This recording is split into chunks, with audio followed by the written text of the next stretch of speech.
Hello, everyone, and welcome to the first session of The Return to the Abyss and the Revenge of Reason with Daniel Sacilotto. I will now read the course description very quickly. Ever since the critical assault against dogmatic metaphysics initiated by Kant's transcendental epistemology, philosophy has understood that any discourse attempting to answer the question, what is real, must first interrogate how subjective experience mediates the knowledge, disclosure, or constitution of being. In this seminar, we examine some of the ways in which post-Kantian philosophy has proposed to articulate the complex relationship between sensing, thinking, and being in response to the Kantian predicament, clarifying the methodological role of ontological and epistemological questioning in philosophical investigation. In this second part of this seminar, we follow our historical diagnosis and explore the methodological conditions for philosophy to avoid at once epistemological foundationalism and metaphysical dogmatism, paving the way for a functionalist theory of the subject and a realist ontology.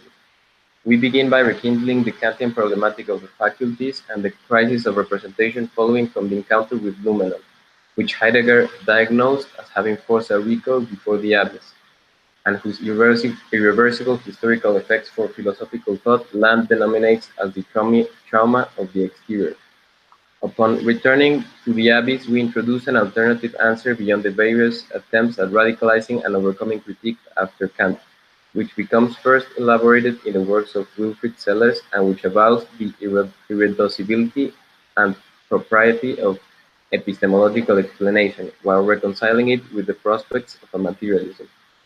Strategically drawing from a various so-called neo-rationalist configurations in contemporary philosophy, following downstream from and in response to Sellars' rekindling of the German Idealist legacy, we then assess the prospects of overcoming epistemic and metaphysical anti-realisms within a systematic philosophical project, engaging with works and insights by Robert Brandom, Lorenz Puntel, Johanna Seibt, J. Rosenberg, Reza Negarestani, Danielle MacBeth, Fernando Zalamea, Gabriel Catren, and Ray Brassier, among others. As we shall see, in avoiding the pitfalls of a vitalist and Platonist subjectivisms, as much as humanist correlationisms, and a genuine revenge of reason takes place in the articulation of cognitive functionalism and metaphysical naturalism, providing an answer to the abyss of being. Now I will read Daniel's bio. Daniel Sacilotto is a PhD in comparative literature from the University of California, LA. His research focuses on the fields of contemporary philosophy and Latin American literature. In particular, his research focuses on the reconciliation of rationalism and materialism and the methodological relation between epistemology and ontology in contemporary philosophy. He is currently finishing a full-length monograph tentatively titled Saving the Noumenon, an essay on foundations of ontology, in which he proposes a critical reading of the ontological turn in contemporary philosophy and lays the foundations for a new transcendental epistemology, chiefly inspired in the works of Wilfrid Sellars, Robert Brandom, Alain Badiou, Lorenz Puntel, Ray Brassier, Reza Negarestani, and J. Rosenberg. So, Daniel, I don't know, how do you want to proceed? Do you want to do like a round of introductions, or do you want to present the course first and then we go to the introduction? So yeah, before anything else, I would like for us to introduce ourselves, since this, I think, by and large, a fresh crowd. So yeah, so just very quickly, if we can start from left to right, just looking at the board. Alejandro can get us started, and we can all just simply very quickly introduce yourselves, say who you are, what your projects are, what your interest in the course is, and if you have any formal training or background in philosophy. And since you've all seen the syllabus, I presume, I just want to know how much philosophy you've read in the past. So maybe Alejandro, can you get us started? Can you guys hear me? Yep. So I'm a filmmaker and writer, and I don't have any real formal training in philosophy. I have a master's degree in fine art, though, which nowadays sort of is like half a degree in philosophy or something. So I don't know. I maybe no formal training really, but I'm fascinated by the course description. I've read some of the writers that are listed in the course, and yeah, I mostly make films, and I do some writing. So I don't know if you guys have any questions. I'd be happy to answer them. Cool. Alex? Hi.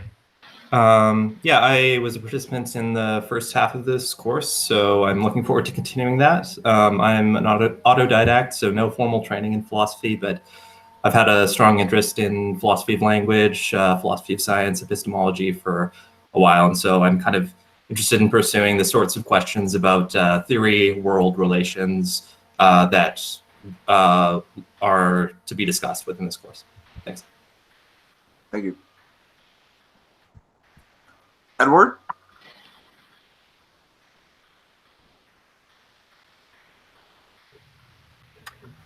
Hi, everyone. Can you hear me? Yep. Great. I've been active for a long time in philosophy. I began in 2003 at Fordham and at the New School. So I earned a master's at Fordham, mainly concentrated on Nietzsche and Heidegger in particular. At the New School, I expanded a little bit into other areas of continental thought. And then I pursued a PhD at Marquette in Wisconsin. And I ended up teaching for most of that period. So I didn't do a lot of research, and it drew me away from what had gotten me into philosophy in the first place. I ended up teaching ethics actually for 6 years. So I've left academia. I work in a machine shop actually right now, but I'm looking to get back in. I miss teaching, I miss writing, I miss researching. And I think the fundamental question that drives me is the Heideggerian question of being. Why are there things rather than nothing?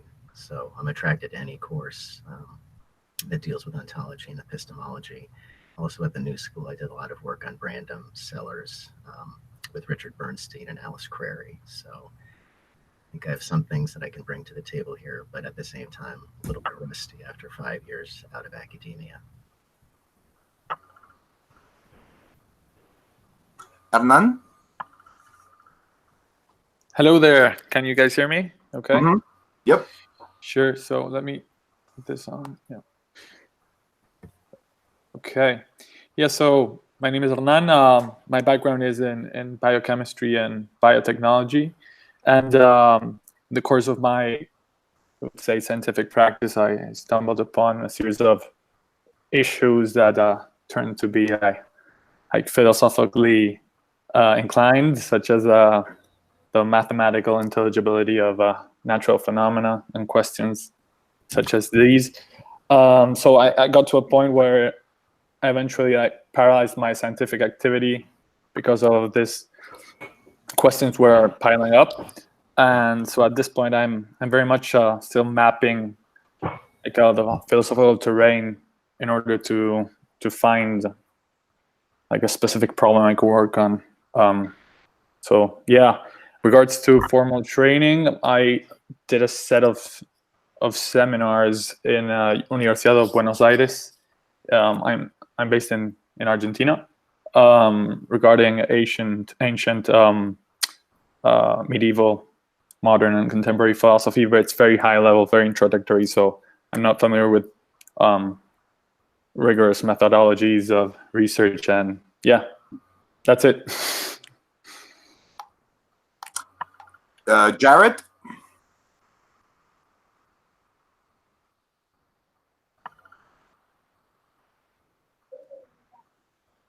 Hello. Hello. Hi. Sorry.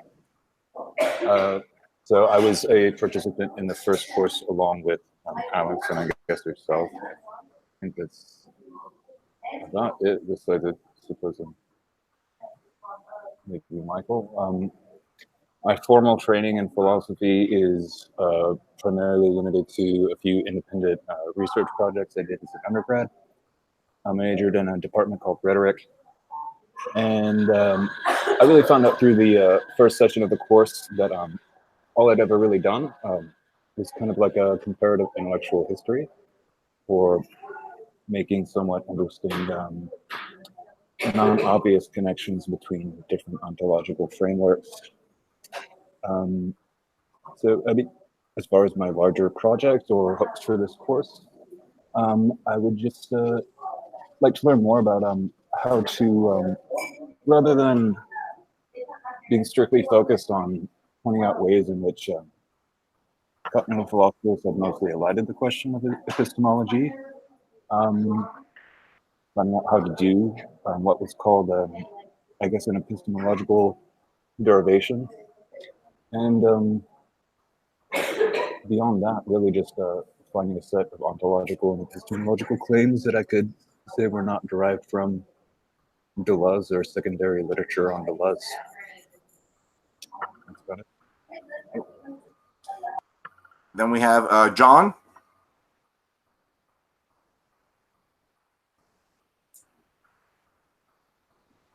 Hi, everyone. I'm an artist, painter, illustrator, a little bit of sculpture. I have my BFA. I'm really just a fan of philosophy.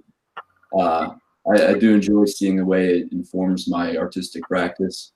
It's funny, Edward, I'm also a machinist. So yeah, that's funny. But yeah, I really enjoyed the thinking, sensing, being seminar, the first half of this. I enjoyed rewatching it again to get ready for this, but there's a lot I didn't really understand from that, so I'm interested in reapproaching it. Yeah, that's it. Cool. Matthew?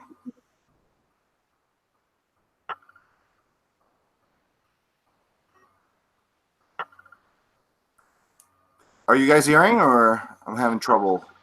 I think you are muted, Matthew, maybe. No audio.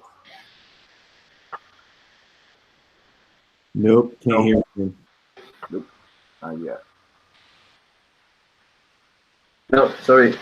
Okay, and you can if you have trouble with the audio for whatever reason, you can type your information in the sidebar in the message bar. Okay. But yeah, for the time being, we can go to Michael.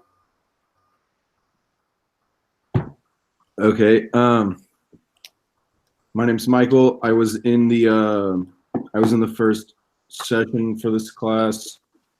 My project right now, I'm working on an essay that's kind of retracing the theoretical developments of the current, I guess what you might call liberal conception of what it means to be free, as freedom of choice specifically. And I'm kind of working on I'm critiquing and trying to reconstruct the philosophical and metaphysical basis of that ethical position, so that way I can try to build a new one that's distinct from that one, because I don't really like it that much. And I think there's a lot that could be done better. I don't really know how to say it right now, but I'm working on the essay. That's the essay I'm writing for the capstone for the critical philosophy certificate at the center. So as I was telling Alan, Reza's got me reading a bunch of Plato right now as a start. So I guess we'll see how it goes. And I have a feeling this is going to help a lot with my thinking, at the very least, with regards to subjectivity and philosophy of mind that I can use going forward, because Reza's already got me reading Sellars as well now. So this is going to be good. I'm looking forward to this a lot. Yeah. Cool. Michaela?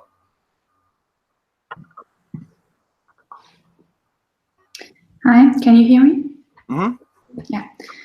Yeah, my name is Michaela. I'm based in Switzerland, in Basel, and I'm a PhD candidate here at the Institute for Experimental Design and Media Cultures. So my background is in media studies and in design theory. I'm interested in this seminar because in my PhD, I'm dealing a lot with new materialism and process philosophy without having ever had philosophical training. And from listening into your last class, I already got that I lack a lot of the foundation. So I just started philosophy from today, basically. And I already got a lot of insights. And yeah, I'm curious how I will proceed now.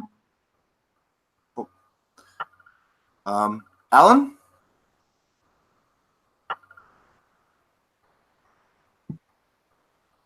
Should I present myself?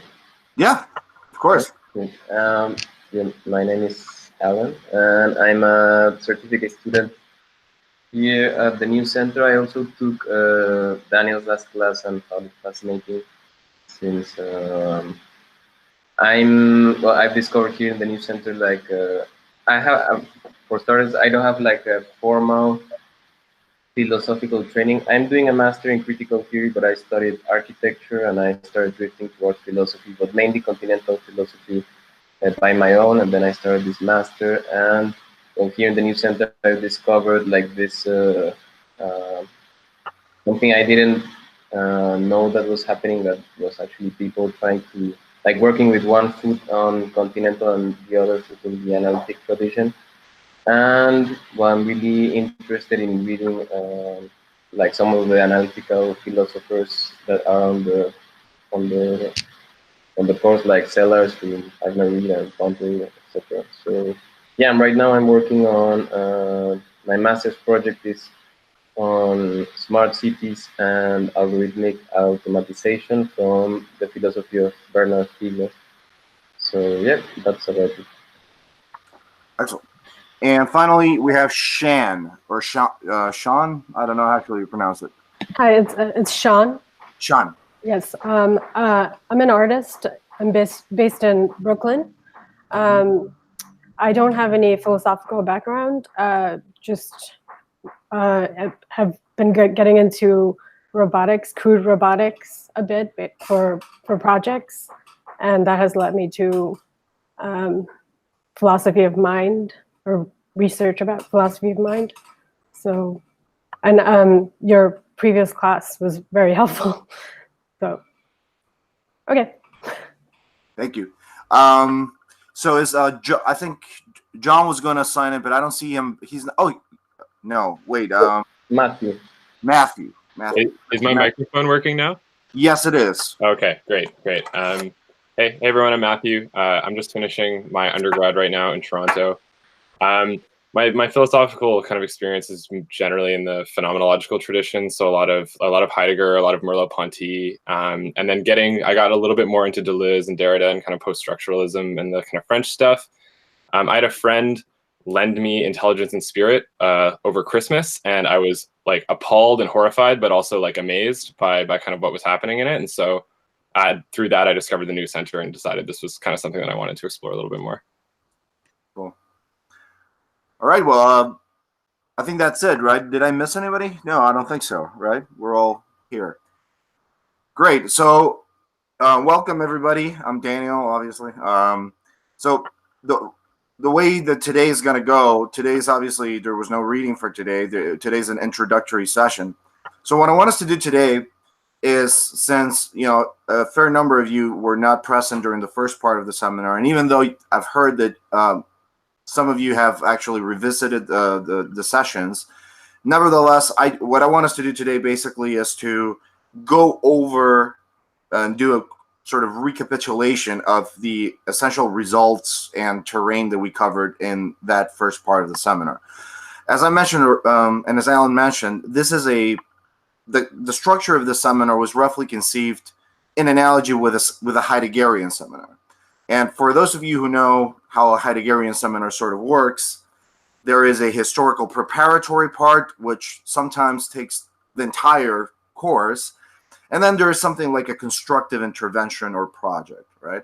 And during the first 4 weeks, we had a very expedited sort of introduction to a set of problems and questions, a historical preparation into a philosophical constructive project that has occupied me for the last several years, and which we will indirectly in this course deal with. Of course, we're not going to be reading my own stuff, but what we're going to be doing is reading materials from contemporary philosophy, modern and contemporary philosophy, that together sort of make up this constructive project.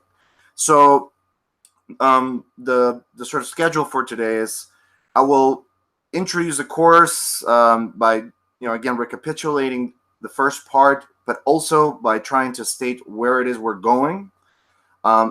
I will be stopping, at certain points for questions and just like back and forth. Obviously, because of having to summarize the first whole weeks in just one session, I'm going to have to be fairly, compact, and maybe some things will be terribly clear.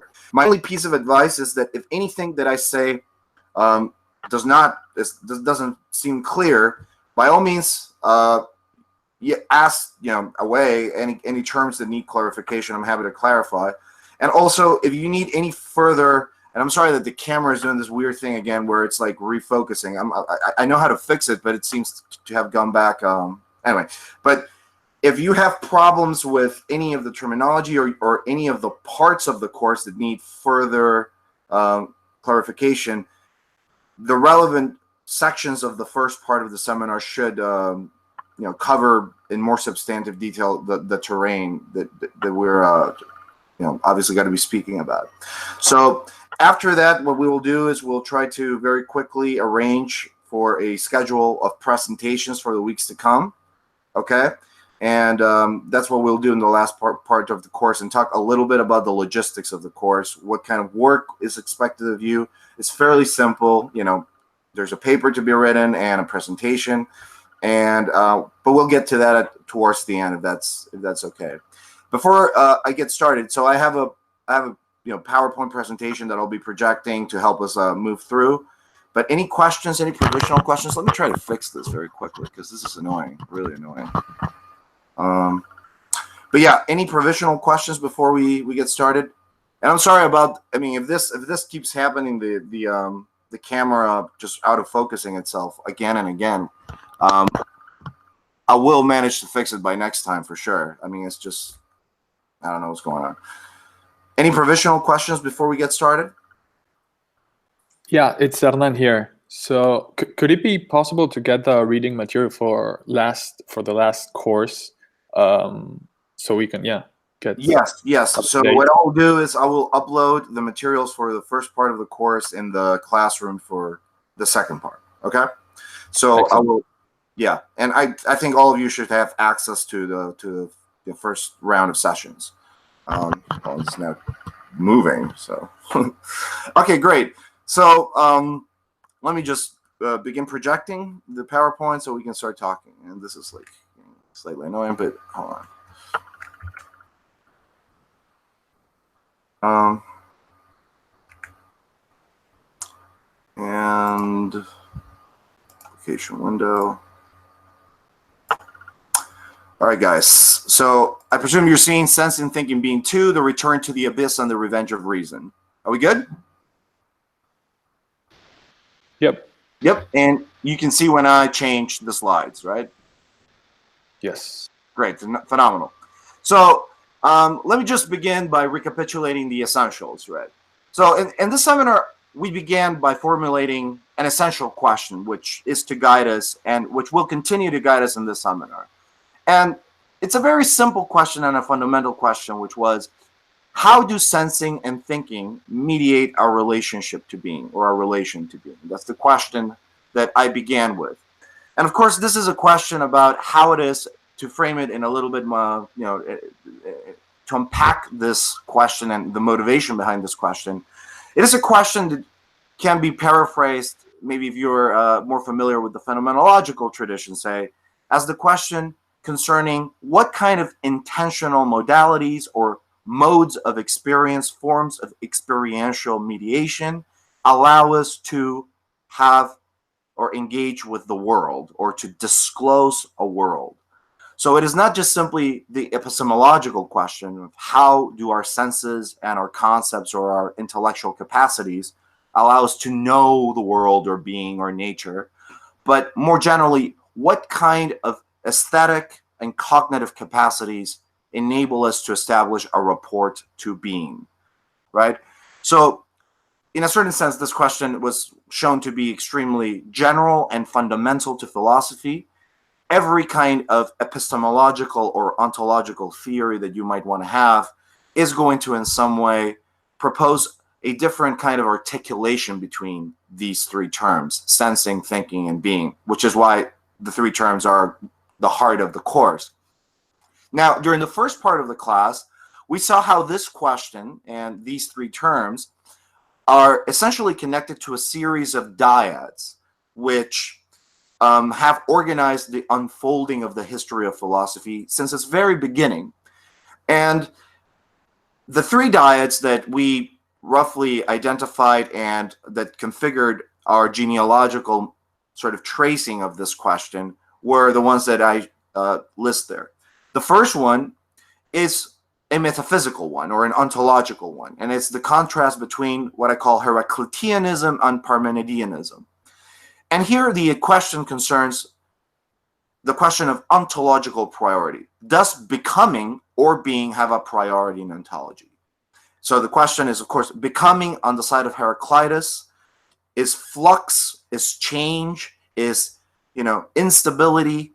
The norm is becoming the norm, on condition of which then stability, what is stable or self-same or identical, is considered to be derived or in some ways second order? Or is it the other way around, that becoming is in some way a kind of second order presentation of what is in itself fundamentally something invariant, eternal, universal? And that essential dyad, of course, takes us back to the very origins of philosophy, and actually to the very separation between philosophy and sophistry, because as many of you might know, sophistry was squarely associated with the Heraclitean school.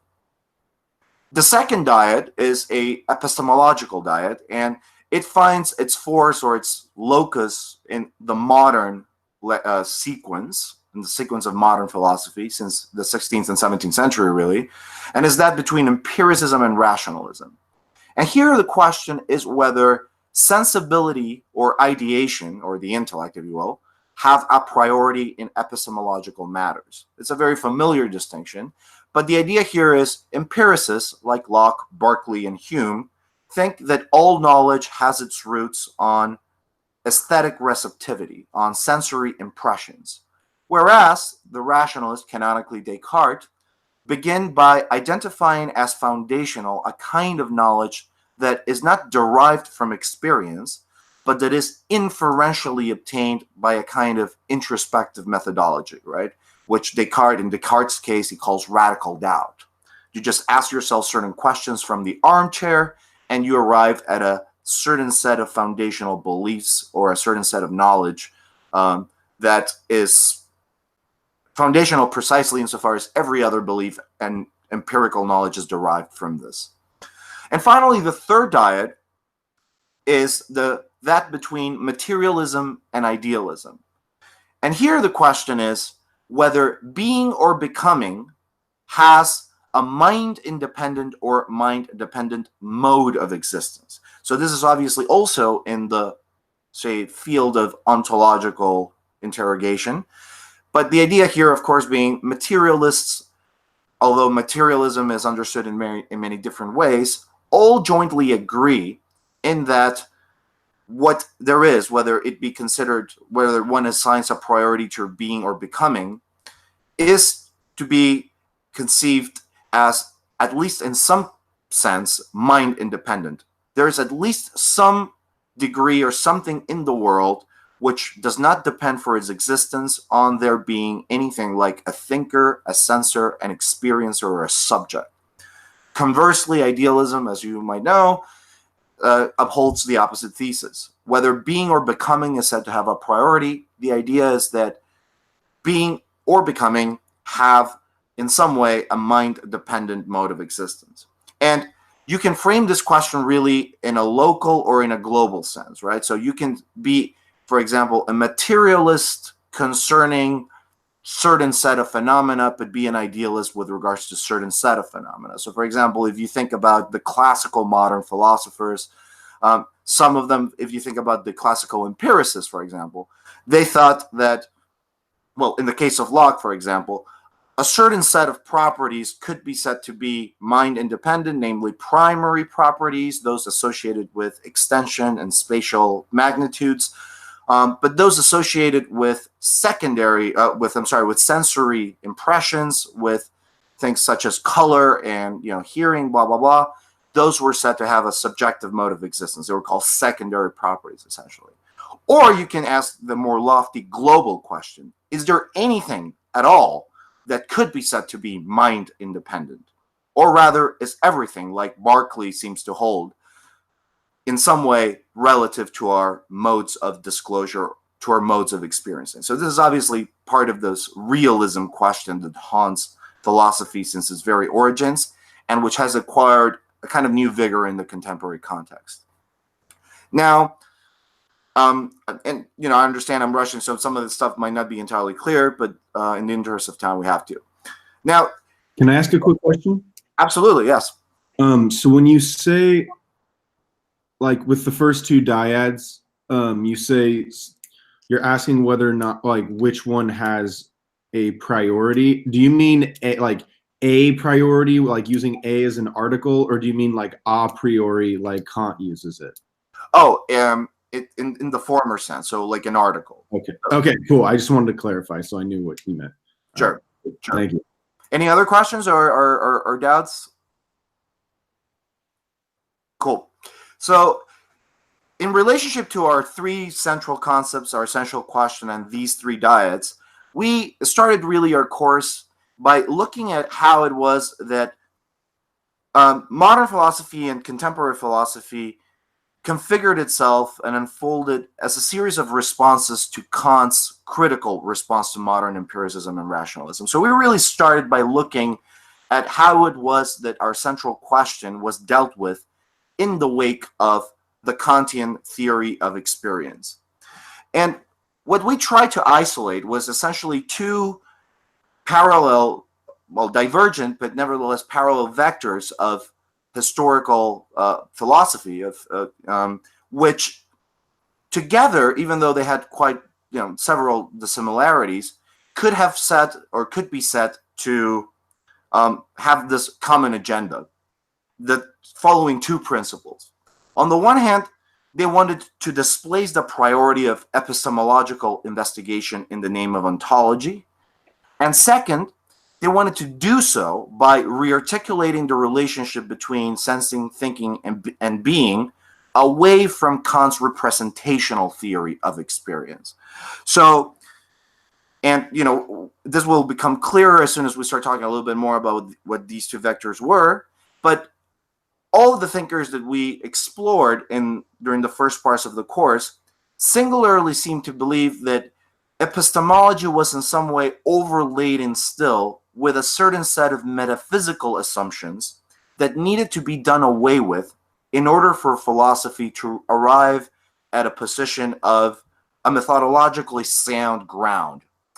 Even when the prospect of a ground or foundation seems impossible, what post-Kantian philosophy will increasingly seek to do is to radicalize or to seek to overcome the epistemological investigation into the fabric of experience or our faculties, so as to access more fundamental forms of constitution or mediation. So displacing the epistemological question from priority or as first philosophy. Now, even though, again, the two vectors that we traced as post-Kantian responses do share this common attempt to go beyond epistemology and to move away from the representational theory of experience, here is where important differences emerge. So the two vectors that we isolated and that we followed were the ones that in the slideshow are identified as first the radicalization of critique and the overcoming of critique. Now, the former one, the radicalization of critique, argues essentially that the problem with the Kantian account is that it did not go far enough. And that what was needed was to push the investigation into the conditions of possibility of experience and the forms of mediation that allow us to engage with the world beyond the forms of experience that Kant identified as constitutive of what he called a transcendental subject and as part of the critical project. So this is a project that can be most historically traced to neo-Kantianism, and which in the 20th century is directly identifiable with the phenomenological and historicist deconstructive legacies. So, everything following from the work of Brentano, Husserl, Heidegger, and their successors, who all jointly, basically, while adhering to the idea that that philosophy must investigate the forms of mediation that characterize experience, nevertheless push this question beyond those forms of mediation that Kant identified to unravel precisely forms of, say, discursive, sociological, historical, textual mediation, cultural mediation, political mediation, etc. And the idea is, whereas Kant was obsessed with the epistemological question of how it is that we represent the world, intentionality or experience, once it's brought into proper methodological focus, includes forms of mediation that can be said to be more fundamental than those merely cognitive modalities of intentional rapport or disclosure. So that's what I call the radicalization of critique, and which encompasses things as broad again as phenomenology, historicism, deconstruction. And I think that for those of you familiar with Francois Laurel's non-philosophical program, I think it is something like a limit point. The second vector that we identified was called the overcoming of critique. And here the answer is slightly different. For those who claim to or who aspire to overcome critique, the problem with critique was that it was really something of an optional and constraining framework with which to understand philosophy. So that the very problematic of access, of a propedeutic investigation into the forms of being, the idea that before we can do metaphysics or ontology, we have to undertake this propedeutic investigation into ourselves, into how we experience the world, should be superseded altogether, so as to rekindle the possibility of thinking of the world directly, however the world is ultimately to be conceived. So this is a trajectory or a historical vector that can be dated even all the way back to Hegel, who, although he obviously endorses the project of immanent critique, he does so precisely so as to avoid this idea that thinking must go through a detour, an exploration of its forms of mediation before it can access the in itself. In fact, Hegel begins by claiming that we are always already embedded in the absolute. And similarly, we can see in the 20th century an unfolding of various positions that want to simply elide or eschew the priority accorded to the problematic of access in the name of a return to metaphysics or ontology as constructive philosophy. So, for example, vitalism, dialectical materialism, speculative idealism, the work of Bergson, Deleuze, Nickland, Althusser, all of them do not really begin by asking themselves the epistemological, historical, or intentional question, how do we access the world? But they think that in a certain way, this question is already in a certain way optional, that forms of mediation and forms of ontological constitution cannot be pulled apart as easily so as to assign methodological priority to the question of access, of how we access the world. Now, because these two orientations have a rather different understanding of what ontology ultimately means, right? The former thinks we have to push critique further in a certain way. The latter thinks that critique might have been a mistake to begin with. Similarly, these orientations have an inconsistent understanding of what exactly Kant's representational theory of experience did that was wrong. So how to either radicalize or overcome the epistemological and representational makeup of the critical account is going to be dependent on these very different understandings of what representation is. Why is representation such a bad thing?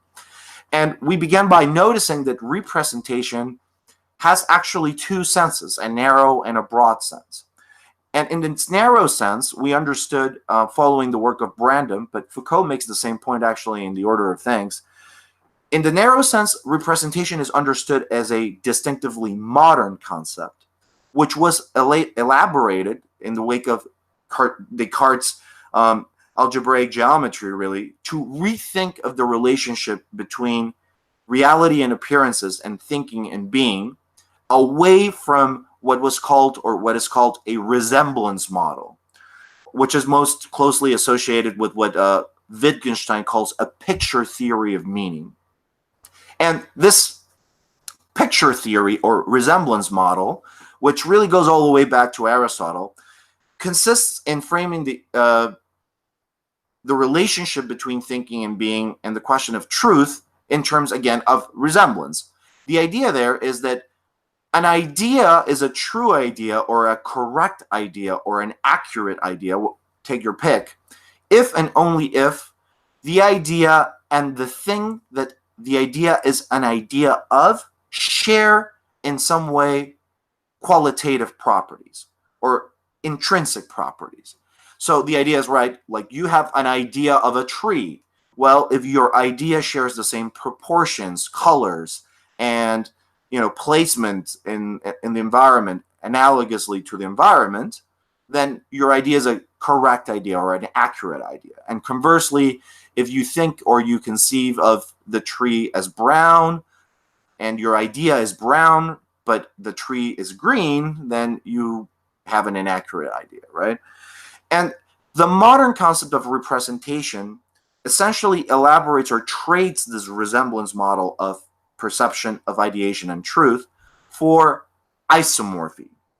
And the idea there was simply that we shouldn't think of the relationship between thinking and the world and the possible correspondence between thinking and the world in terms of qualitative resemblance, but in terms of how it is that different systems share structural properties in their organization, how they are organized in a similar way. So the classical example is, of course, in the wake of algebraic geometry, the algebraic formula that expresses, say, the behavior of a line, or that represents a line in a two-dimensional space or in a three-dimensional space, does not in any way resemble the line, right?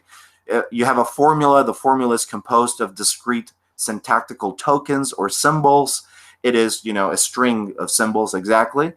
And the line is precisely a shape, a geometrical shape in space. However, we say that the algebraic formulation represents the line, not because it shares qualitative properties with it, but because the way in which you organize the symbols according to a certain set of rules or axioms, and the way that you manipulate those symbols can be mapped into how it is that a line appears in space or is constituted or unfolds in space. And so the idea is you can have a kind of mapping between thinking and the world that does not require this qualitative resemblance model. However, in the broad sense, in a much broader sense, really, representation is not only identified with this narrow modern concept, but we saw that it dated all the way back to the origins of Western philosophy. And it was much more broadly conceived as intrinsic to the question of access. How is it that thinking, or more generally subjectivity, the subject, accesses the world? So those who attempt to overcome critique, in other words, those who attempt to say that the question of critical epistemology, but even those who try to radicalize critique, that they are beginning in a already begging the question by putting the question of access as a priority, think of representation as something that really is an invariant across the history of philosophy. It goes all the way back to Aristotle, to Aristotle's hylomorphic conception of ontology and metaphysics, and even those who try to move away from the narrow concept of representation as formulated by Descartes and Kant and others would continue to reiterate this. So we saw, for example, how it was that Deleuze criticizes what he calls the representational image of thought.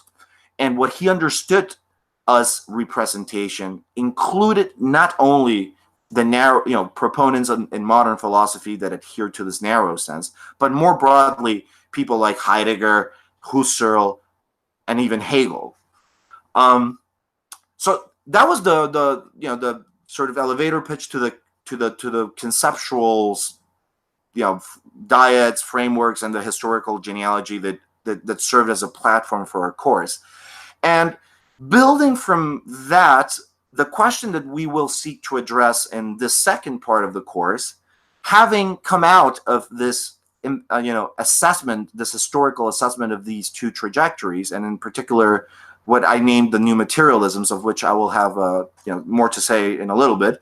But the question that I want us to do is to return to this fateful moment, the moment of Kant's representational theory of experience, which opened this gulf and this bifurcation, and to ask ourselves the question that is right at the bottom: what did Kant discover that made the overcoming or radicalization of critique necessary if philosophy was to survive? So something happens here that obviously is quite of a shock, right? And those of you who participated in the first part of the seminar might have already a good idea of where this is going, where the issue lies, right? But essentially this seminar, the second part of the seminar, will begin by going back to this fateful moment, to the very beginnings of the Kantian critical method and to the theory of experience in the Critique of Pure Reason, which is why that's our first reading for next week. We're going to be reading the Transcendental Analytic and especially the Transcendental Deduction, which is a very important moment in which Kant articulates the theory of the faculties and his theory of experience. And what we shall see is what exactly happens there that will eventually send philosophy into this enormous historical sort of, destiny, if you will. Let me stop there for a second just to hear from you guys to see if you have anything to say that needs clarification or any comments. No? Great. So moving forward, I want us to, very quickly simply recapitulate the essential results of the authors and the terrain that we covered, and what was the takeaway from our long, well, not too long, but our 4 weeks of looking into these vectors of post-Kantian research. And really the 4 weeks that we were devoted to exploring what I named the overcoming of critique. And the reason why I decided to focus, if we had 8 weeks, I would have dedicated another 4 weeks to the radicalization of critique, but we didn't. And so the overcoming of critique becomes a particularly interesting configuration in the 20th and 21st century because it leads really to a lot of the concerns that other thinkers in the new center are raising, and it directly sort of flows into some of the stuff that you might be more familiar with, like the work of Reza Negarestani, Ray Brassier, and some of the other instructors with whom you might have taken courses. But essentially, what the 20th century overcoming of critique did was to propose new forms of materialism. So to overcome critique, and to overcome not just critique, but the attempts to radicalize critique in the name of new forms of materialism. This became an agenda during the 20th century, and we traced two orientations, which just by denomination, you can see how they trace back to our three conceptual dyads from the history of philosophy. But these orientations are what I called the Heraclitean empiricists and the Parmenidean rationalists.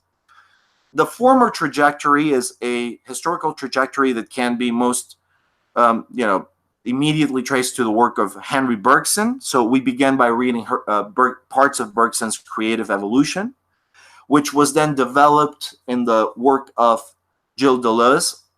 And so we read parts from Difference and Repetition, and which I diagnose as reaches something of a limit in the work of Nick Land. And the reason why this trajectory of thinking is denominated Heraclitean empiricists is just by, like analytic definition, insofar as precisely they in some way prioritize the aesthetic and becoming over the ideal or dialectical and being. And of course, those of you who took the first part of the course know that this denomination is slightly inaccurate in a way, because by the time you get to Nick Land, the aesthetic no longer has any purchase any more than the ideal does. But that's precisely the moment in which this orientation reaches a kind of limit point, an intrinsic limit point. The second trajectory, the Parmenidean rationalists, can be most directly traced to the speculative idealist work of Hegel. And we examine in particular the way in which it unfolded in the 20th century in the kind of post-Althusserian dialectical materialist tradition, which is obviously also quite informed by Marx, in the works of Alain Badiou and Quentin Meillassoux. So we read some parts from Badiou's Being an Event, his masterwork, and some of Meillassoux' After Finitude, and some of his most recent essays. And for this trajectory of thought, you have the flip side, right? In which the ideal and being have a priority over the aesthetic and becoming. And as we saw, one of the most sort of recurrent motifs across this trajectory of thought is precisely the attempt to try to displace the idea of sensory immediacy or even sensory experience altogether as a kind of second order reality, or a strata of appearances that philosophy needed to get away from. And so Badiou and Meillassoux avow the valences of mathematical formalization as a way precisely to capture ontologically that which remains at the level of sensory constitution, inconsistent, purely of the order of appearances. And the result of our investigation was that in seeking to obviate epistemology in the name of materialism, that is to say, in seeking to return to a kind of ontology as first philosophy in the name of materialism, these two vectors, the Heraclitean empiricists and Parmenidean rationalists, ultimately had to relapse into a kind of dogmatic metaphysics, which ultimately reified aspects of subjective experience in different ways, which means that they unwittingly reiterated a kind of idealism which modeled materiality on the aesthetic or discursive dimensions of subjects. So just let me unpack that, just because it's a little loaded. But the idea is that these thinkers want to get or to do away or to displace the priority of epistemology, as I mentioned, right? But they do so in the name of a new materialism, a new materialist ontology. And what we saw is that, unfortunately, what happens when you try to simply disregard or obviate the epistemological propedeutic question, what you end up doing is appealing to some kind of foundational, arbitrary, direct knowledge into being, whether through aesthetic intuition or intellectual intuition.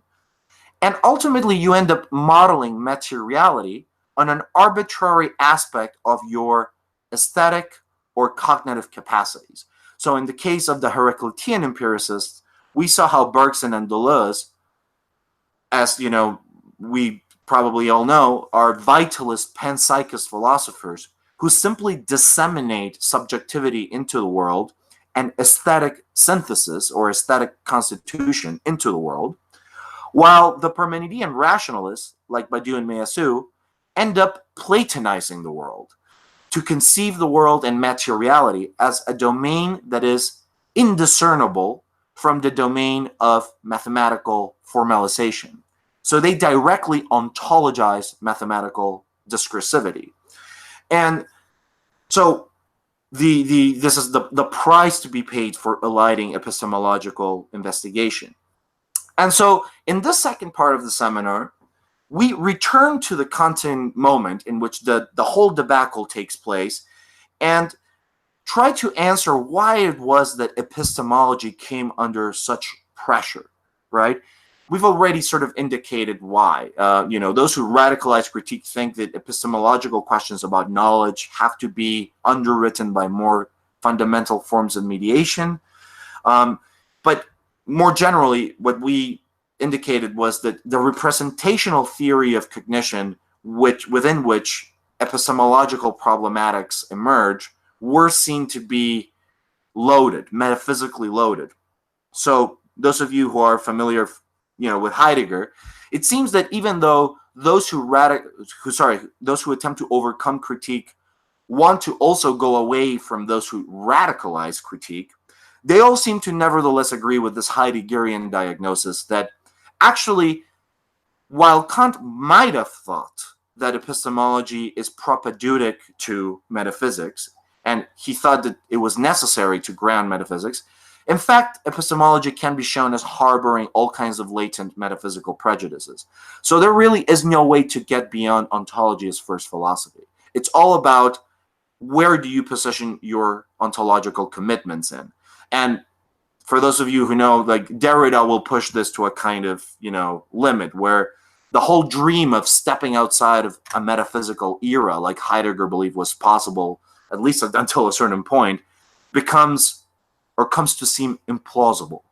And the idea is you always inhabit, just by virtue of being a discursive creature, a space of norms that are metaphysical in nature. So it's all about where you position yourself in the metaphysical spectrum, not stepping outside.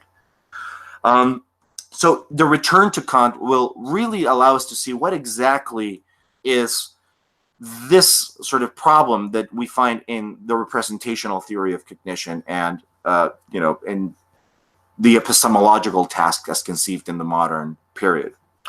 Any questions or comments that anybody wants to throw in? Maybe I would like to ask something real quick. Where would you situate the analytic tradition in this historical diagnosis you're presenting to us? Right. Well, I think so. Obviously, this genealogy is extremely. It follows the continental sort of devolution, and I think you can actually find a similar dyad develop in the analytic tradition, but it actually follows an inverse trajectory. The early projects of semantic analysis in the analytic tradition were conceived overtly as, well, even when they weren't called metaphysical, because as we know, people like Carnap and the Vienna School had their trucks with what was named metaphysics, but they were positive ontological programs. They were positive constructive programs. Whereas, actually, only once you get to people like Strawson, Sellars, you have something of a Kantian turn in analytic philosophy. But so, one of the tropes that we will encounter later in the second part is precisely the way in which in the analytic tradition, when you get to someone like Sellars, his entire problem will be precisely that he thinks that even though the new logic and the analytic tradition promptly reinvigorated the methodological capacities of philosophy through the resources of the new logic, quantificational logic, etc., what would happen is that they would have remained beholden to a kind of epistemological naivete, and that what was needed was to take analytic philosophy into its critical, that is, into its Kantian phase. That's an actual program that Sellars sets for analytic philosophy. So for them, it was the way, at least, the moment that analytic philosophy begins to have a sort of historical self-conception, the idea is that it has remained beholden in a kind of empiricist stage. At least that's the Sellarsian diagnosis. And what they need is not so much to radicalize critique, but even to arrive at critique, right? And so what we will see is that Sellars, what he tries to do is something quite nifty precisely, because what he tries to do is to take this incipient analytic project of semantic analysis, which was ontological in scope as well, and to try to bring this into the methodological astringency of the critical paradigm. So that's part of the story. Now, in analytic philosophy, you also have, of course, the resurgence of metaphysics in the 70s after the pragmatists derail. We can say that if in continental philosophy, something like the late Heidegger after the 1920s, with the collapse of the phenomenological project of fundamental ontology, and later with this kind of really long history of what is called the end of metaphysics, right, in the continental tradition, something analogous happens in the analytic tradition with the late Wittgenstein and with the so-called pragmatist turn, in which not only the early project of logical empiricism comes under extreme stress and even appears as definitively defunct, but furthermore, more broadly, the semantic project of analytic philosophy begins to seem potentially in a crisis. In the 70s, however, we know that there's this huge resurgence of constructive metaphysics and epistemology under the wake of the new modal logic and what is called the modal revolution, and we'll talk more about those developments. So I think it would be really interesting for somebody to try to see how these basic conceptual diets and distinctions can help us trace this parallel genealogy of the analytic tradition. But we will definitely be talking about this as we unearth the Sellarsian territory and response and appropriation of Kant. Any other questions or comments anybody wants to throw in? Just regarding this question of the end of metaphysics sort of proposition, I feel like there's a sort of shift at a certain point that happens with the establishment of the axiomatic method and with developing formal systems which only will develop out of a prescribed set of axioms, and those axioms aren't taken to be truths about the world. We don't assume that the Euclidean postulates are necessarily the truths about the physical world any longer. That used to be the case. And so once you have an axiomatic method, then you can have an ontology that doesn't necessarily presuppose some sort of metaphysical commitment. And I feel like this is where somebody like Deleuze comes in with his idea of constructivist ontologies, which is essentially suggesting that we can have different sets of axioms that would produce different kinds of ontologies, and it's not necessarily the case that we have to make a foundational decision that would say, well, this is the true one, this is the metaphysics that is reflective of the world of experience. Well, the one thing I will say is you're absolutely right. And for example, one of the big things that we will actually directly have to interrogate when we look at the Kantian theory of experience is just exactly this question of, and by the way, what are you seeing now? Are you seeing the slideshow or my face? Face, okay. So, God forbid, hold on. So what I was going to say is that one of the questions that we will see is precisely when Kant tries to delineate or to trace this sharp dividing line between the empirical and the transcendental, and he looks at the forms, for example, of our intuition. This is rather well known, but one of the things that he does, a big bad, is that he takes, for example, as invariant the structures of Euclidean geometry, right? And specifically, a geometry that is grounded in the parallel postulate, whereas we know that after Euclid and after Kant, many experimentations with different geometries and different, notions of space will be shown to be consistent. So the idea there is, well, can we really trust Kant to tell us what is invariant about experience? And one of the things that seems to emerge with the development of the axiomatic method, as you rightly put, is that you don't need to necessarily believe that there's this kind of stable set of foundational commitments that all sort of ontological inquiry or epistemological inquiry takes as precisely as a ground or a foundation. But what you have is a play between different theoretical frameworks or axiomatic theories. So that shift from a kind of foundationalist account of metaphysics and a more dynamic, mature play is part of what's at stake in this kind of development of modern science and modern philosophy. The only thing I would say is to be careful when you say that just because we move, say, to a framework in which we play with different axiomatic, schemas or frameworks, whatever you want, different geometry, say, that doesn't necessarily mean that we are no longer in metaphysical waters, right? Because someone like Deleuze might be perfectly happy to go with your story about, right, Euclidean geometry is no longer taken to be universal. We can play with different geometries, but this is still metaphysics.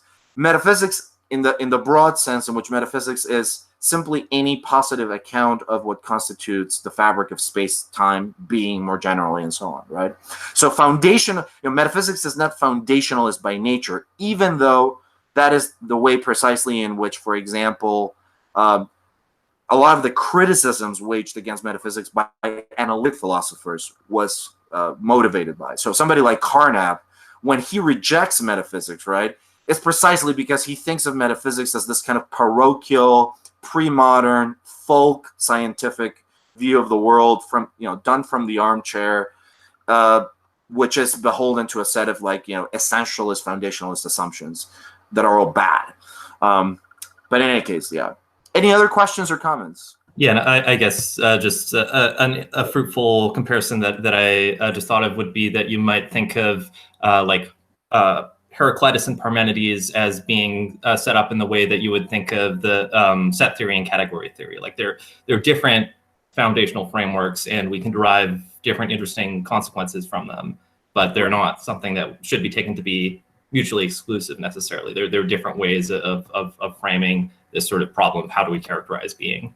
Exactly. And in a certain way, even though, I position, for example, Deleuze in the side of, the Heraclitean empiricist vector, one of the things that I think we saw, and we will revisit this in a second, in the first part of the seminar, was how it was that, in fact, everyone after Kant knows that they can just simply go back to, say, pre-Kantian modernity, right? To have a kind of naive empiricism or naive rationalism that would be just metaphysical in scope. So, someone like Deleuze, when he thinks about, for example, a process ontology or a process metaphysics, he nevertheless needs to go through the grinder of a kind of transcendental machinery, is precisely to escape from Bergson. And similarly, someone who is as hostile to experience and empiricism as Badiou, who is like a full-fledged dialectician, nevertheless, we saw needs also to negotiate with, experience at the other end of the spectrum. So what I'm trying to say is, you're right, there's this question about, you shouldn't just think that you got to pick between these options, because in a certain way, what we can think of is we have divergent research programs that are both possible foundations or possible starting points from which you can take your cue. But also within each, you see that they find their own limitations precisely where the other strand begins. So the empiricists and Heracliteans find precisely a limit to their own methodology, where the Parmenideans or dialecticians are waiting to make a point, and vice versa, right? And that dialectic almost between this kind of inextricability between these two sides, to me, is particularly interesting, especially because we're going to see how Sellars, in a certain way, does this kind of, attempts to do this reconciliation or this kind of resolution of empiricism and rationalism in a way that is, I think, extremely unique. Maybe the most sophisticated attempt ever pursued in the history of philosophy, in a way. Any other comments or questions? Cool. So, as way of recapitulation, so now I'm progressively getting a little bit more specific in our recapitulation. So what I basically want to do is an elevator pitch to the authors that we covered, what we took from them, what we read, and what we basically came out with. So there's basically a slide per author that I just want to very briefly introduce us to. Just let me make sure that we're doing good on time. Yeah, we're good. We're good. Great. So are you seeing the slideshow again? No. No. Okay. Okay. Just 1 second. Project. And again, I'm sorry about the camera crap. I thought I took care of that manually, but apparently not. Okay, great. So We began the course really last semester by looking at the Heraclitean empiricist trajectory that I identified as taking its cue from the work of Henry Bergson, who develops itself in Deleuze's work and finally reaches a terminal apex point in the work of Nick Land. And I mentioned we read Creative Evolution, or parts of Creative Evolution. And what we saw with Bergson, beginning with Bergson, is that Bergson, very much like Hegel, takes issue with the critical Kantian problem of having to take a detour before attaining absolute knowledge. So actually, it's a surprising thing to read when you first read Creative Evolution, where you would think this is something that, you know, Hegel and Bergson would see completely eye to eye, that they both think that the idea is philosophy needs to escape from the skeptical conclusions of the critical method. The idea that, as you know, Kant only thinks that we have access to how things appear to us within the fabric of experience as mediated by our sensory and intellectual capacities, but we never have access how things really are. We don't know how the in itself is. And both Hegel and Bergson agree, yes, no, thinking needs to install itself in the absolute. But for Bergson, unlike Hegel, the absolute is of aesthetic and psychological nature. He actually says that we have to accustom ourselves to think of the absolute in a certain sense within us.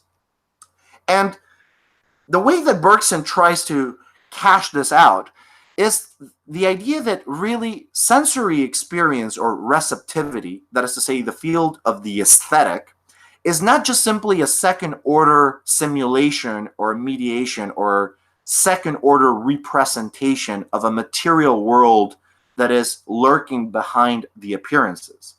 Rather, he directly identifies the presentation of sensory data with the in itself.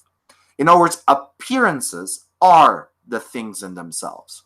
The aesthetic directly presents materiality. It is not just simply a representation, it is matter in propria persona, right? And what we saw thus, and this is why Bergson counts as a empiricist of sort, is because intuition, sensory intuition, your sensory capacities, is not just a passive sort of gesture, which then needs intellectual interpretation or activity, the activity of reason, to yield knowledge. But intuition immediately and clearly discloses its nature to the mind. And actually, for Bergson, we saw it is the intellect and concepts that systematically distort the purity and direct presentation of matter to the senses. So what you see with Bergson is it's a very familiar trope that repeats itself in 20th century philosophy in different ways. But the idea is that, matter in itself is, in some ways, a flux of becoming. It is pure duration. It is indeterminate. It is formless. And concepts, categories, intellectual subsumption, language more generally, etc., what it does is it parcels out this dynamic reality, which is, at the end of the day, inconsistent, into these artificial husks, right? Concepts. And Bergson doesn't like that because he thinks that the moment that you start to parcel the world into discrete chunks and to speak about the relationship between individual bodies, which abstract precisely individuals from this system of nature, of forms that are just perpetually in becoming, you lose the phenomenon at hand. You lose attunement to the in itself. However, we obviously, it doesn't take too much perspicuity. It doesn't take rocket science to realize what is problematic about this kind of position, right? Which is, okay, Bergson, darling, you think that conceptualization doesn't get you to the reality of the self-presenting aesthetic domain of pure duration, but what are you doing then, right? You're doing philosophy, and philosophy is, after all, a conceptual enterprise. You're writing texts with words, and after all, you might say that intuition is a method, but what is this wild roster of concepts that you're producing, if not another form of conceptual interpretation of the world, which does exactly what every other philosophy, according to you, does, which is parcel the world into artificial chunks or abstract chunks and misses the reality of the formless in itself. How is it that you can escape the predicament of, distorting the formless through the concept? And Bergson really doesn't have a good answer to this question. I mean, Bergson is an incredibly sophisticated and rich philosopher otherwise, but when it comes to really explaining what it is he's doing, he actually even, he cheats systematically and says, well, I'm not really a philosopher, I'm an artist. I'm not in the business of giving you a theory of the world. I'm just, he likens his own creation to that of an artist in the sense that he's not trying to ask himself questions about mediation and conceptualization or anything like that. But of course he is, right? And it is a little bit of a cheat, and it begs the question of why his conceptual machinery, this rather elaborate conceptual machinery at that, is any different than any other philosophical theory. And I think this is where we dovetailed and we saw why Deleuze comes into the picture, precisely in an attempt to fill this gap. In other words, to explain how it was that you could have a materialist theory of concepts that would not simply fall back unwittingly into presupposing what it disavows. And what we saw with Deleuze was we read, again, the third chapter from Difference and Repetition, which is his masterpiece, arguably, and where he elaborates a project called Transcendental Empiricism. So as a direct, it's a kind of transcendental materialism as well, but it's a direct transvaluation of Kant's transcendental idealism. And what was the idea there? So Deleuze essentially tries to mate Bergson and Kant, to take this priority that Bergson accords to the aesthetic and to becoming, right, which is native to the Heraclitean and empiricist nature of this trajectory, but to try to give it a solid grounding in a methodology, which is what Kant gives him, a theory of individuation.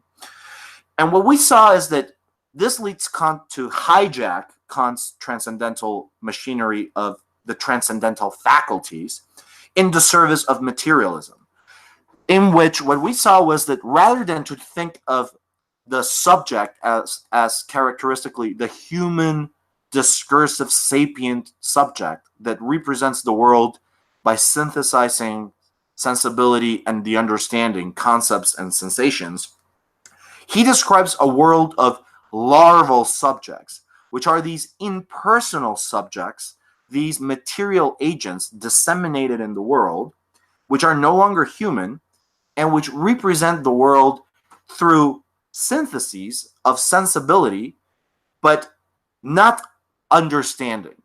They actively constitute space and time. They are agents that directly create space and time rather than represent it.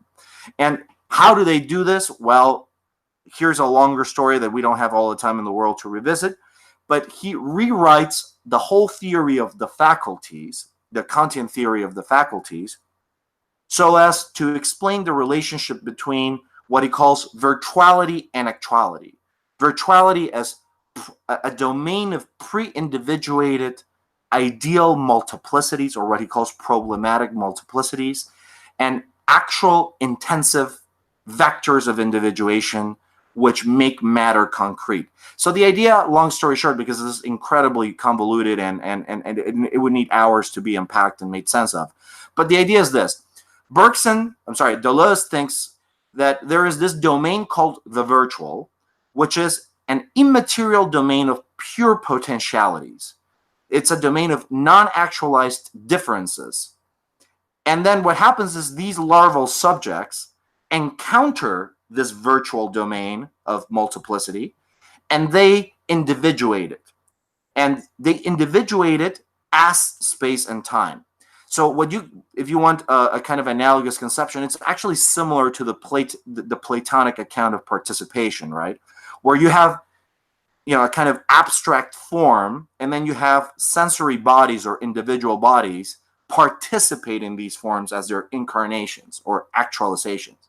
Now, we understood, or we interrogated whether for Deleuze the virtual was to be conceived as a transcendent domain of forms, like a metaphysically detached domain of forms, or what really it was, how we are to conceive, in other words, of this problematic multiplicity concept. And what we saw is that even though Deleuze goes to great lengths to insist that no, the virtual domain is not a domain of ideas or essential archetypes like like Platonic forms or essences or anything like that. Nevertheless, he does face a problem when trying to explain how it is that these things called larval subjects encounter the domain of the virtual. Because the whole idea there was, well, yeah, these larval subjects which populate the world encounter a domain of pre-actualized, pre-individuated virtual multiplicity as a problem that needs to be solved. And they respond as a blunt sort of causal mechanism. They are forced into individuating matter or synthesizing matter as a result of encountering these problems or these virtual potentialities. And the question then is very simple, right? Is how does something like a larval subject encounter a domain of pre-individuated ideal virtual multiplicity if virtual multiplicities are not concepts in the abstract, nor a transcendent metaphysical domain of forms that are metaphysical platitudes, right? How do larval subjects, come into contact with the virtual? And what we saw is that, in order to make this theory work, there has to be this kind of estranged story of the encounter, which is the moment in which the virtual shocks the larval subject as a sign, as a kind of sign that presents itself immediately, and which forces the larval subject, and this is metaphorical parlance, but he says to pose itself a question. And posing itself a question, it forces the subject to think, and this is Deleuze's crazy theory. The thinking of the subject is not just reflection. It's not that the larval subject starts to reflect upon what it encounters, but it directly answers the question in the sense of it brings a solution to the problem. It actualizes or individuates the virtual multiplicity. That is, I'm sure, about as unclear as it can possibly be. And there's a good reason for that, because Deleuze is arguably one of the most esoteric metaphysicians of the 20th century. And so, obscurity will have to do. The only thing I can say on Deleuze's behalf right now, for those of you who might be thinking of pulling the plug out of poor Deleuze, is give it a shot. Take a look at the seminar session where we talked about this more in depth. But for the moment, this will have to do. But in any case, any questions that anybody or anything that you think might help us clarify this junction? No? Okay. So, and we culminated this. Here comes the Sith Lord, right? We culminated this genealogy, this first genealogy, by looking at the work of Nick Land. And what we saw is that Nick Land really takes this Heraclitean empiricist vector to a kind of limit point. And what he does is he tries to dispel or decant Deleuze's philosophy from any residual sort of morsels of vitalism or panpsychism. And he does so by appropriating and hijacking Deleuze and Guattari's machinic ontology. So not Deleuze and Deleuze's transcendental empiricist program in difference and repetition, but specifically the way that Deleuze and Guattari elaborate a machinic ontology, and more particularly still in the iteration that they develop in Anti-Oedipus. He doesn't like 1,000 Plateaus all that much. But the idea there is to attempt to describe materiality as completely voided of experience. So if Bergson and Deleuze already try to reify the aesthetic in order to undercut the credentials of the intellect or the dialectical kernel of thinking, then Nick wants to push this kind of subsidiary dependency on the aesthetic to its limit. So what he wants to describe is a kind of functional intelligence that is completely voided of any aesthetic or intellectual supports. Now, we saw how, we spent a little bit of time reading Nick Land's, some of Nick Land's earlier work from his first and really only complete book called The Thirst for Annihilation, in which he proposes a kind of thanatropic eschatology, in which he develops the idea that matter is not, as Bergson would have thought or put it, a ceaseless dance of production and becoming, which yields, the movement of what he calls creative evolution. But if you step outside of this kind of biocentric evolutionary model, and you look at it from the optic of physics and entropy and thermodynamics, what you see is that matter is actually caught in this kind of degenerative vector. That, in other words, matter ultimately, in the last instance, tends toward the dissolution or dissipation of all forms, rather than the ceaseless reconstitution of form and becoming. And in order to do this, what he does is he appropriates a particular historical tradition of post-Kantian thought that, in his estimation, progressively unravels the basement, in the heart of modern philosophy, the basement in the heart of reason. Freud's account of the unconscious and the death drive, and he then bloats this, following the work of Georges Bataille, into a principle of cosmic degeneration, where death becomes the impersonal subject of history.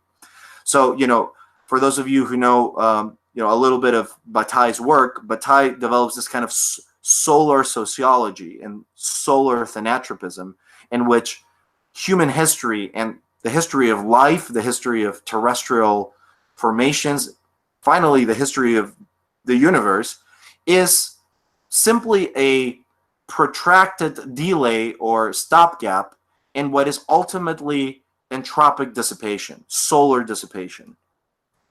And in his later work, what Nick Land does is he appropriates Deleuze and Guattari's machinic ontology to try to historicize this vector of entropic material wastage, to describe how it is that modernity engages in a process of automation, which leads to the development of a kind of inhuman intelligence. An inhuman intelligence that does not only trump the capacities of humanity to represent it, but eventually liquidates humanity and instantiates a kind of productivity, a kind of sapience that is completely unrecognizable in relationship to the faculties that we associate with organic sapiens, namely our sensory and intellectual discursive capacities.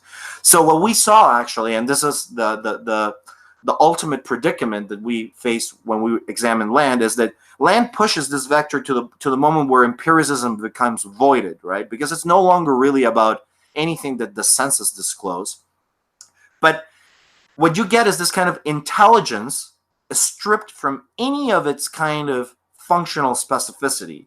So what we saw is that Land ends up identifying this kind of inhuman intelligent singularity with a very austere functional model of positive feedback systems, which for him is basically the movement of techno-capitalism. Capitalism as a historical vector, which is a self-amplifying diagram or circuit, which stimulates itself, and which, as a general, again, which generalizes the framework of what is called positive feedback systems as a kind of model for futural intelligence. And what we said, or what we took out of this, was that even though Land does a phenomenal job at detecting the kind of residual piety that lingers in the kind of, not only the Bergsonist and Deleuzian program, but in philosophy altogether, at the end of the day, he produces a picture of intelligence that is impoverished.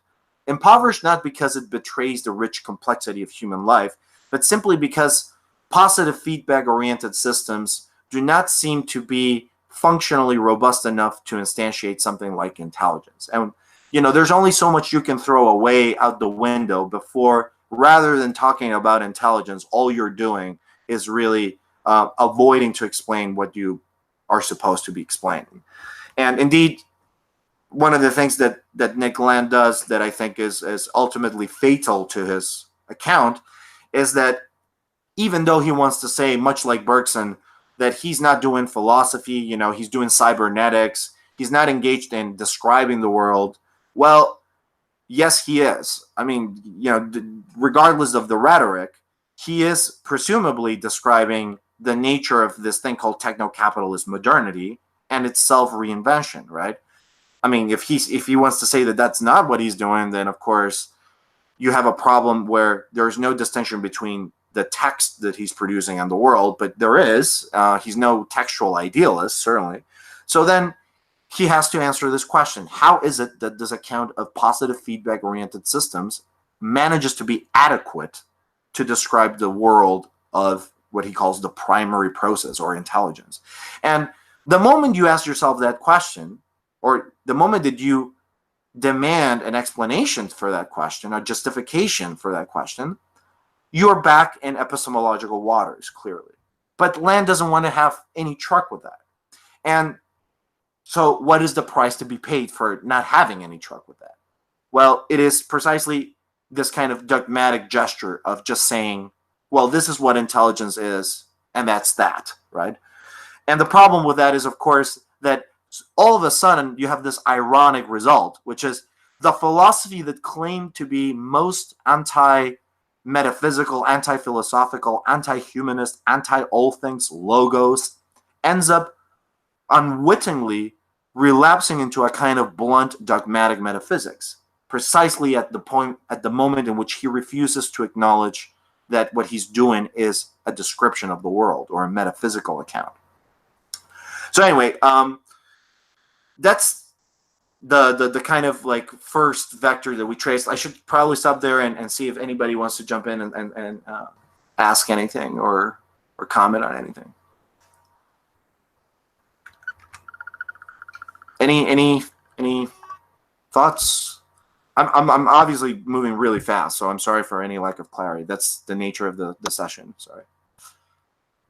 Would you say Land appropriates the term thanatropy and prefers it to entropy following Bataille? More to the point, what is gained by that term or its correspondent? Hold on, I need to see the question in the window now.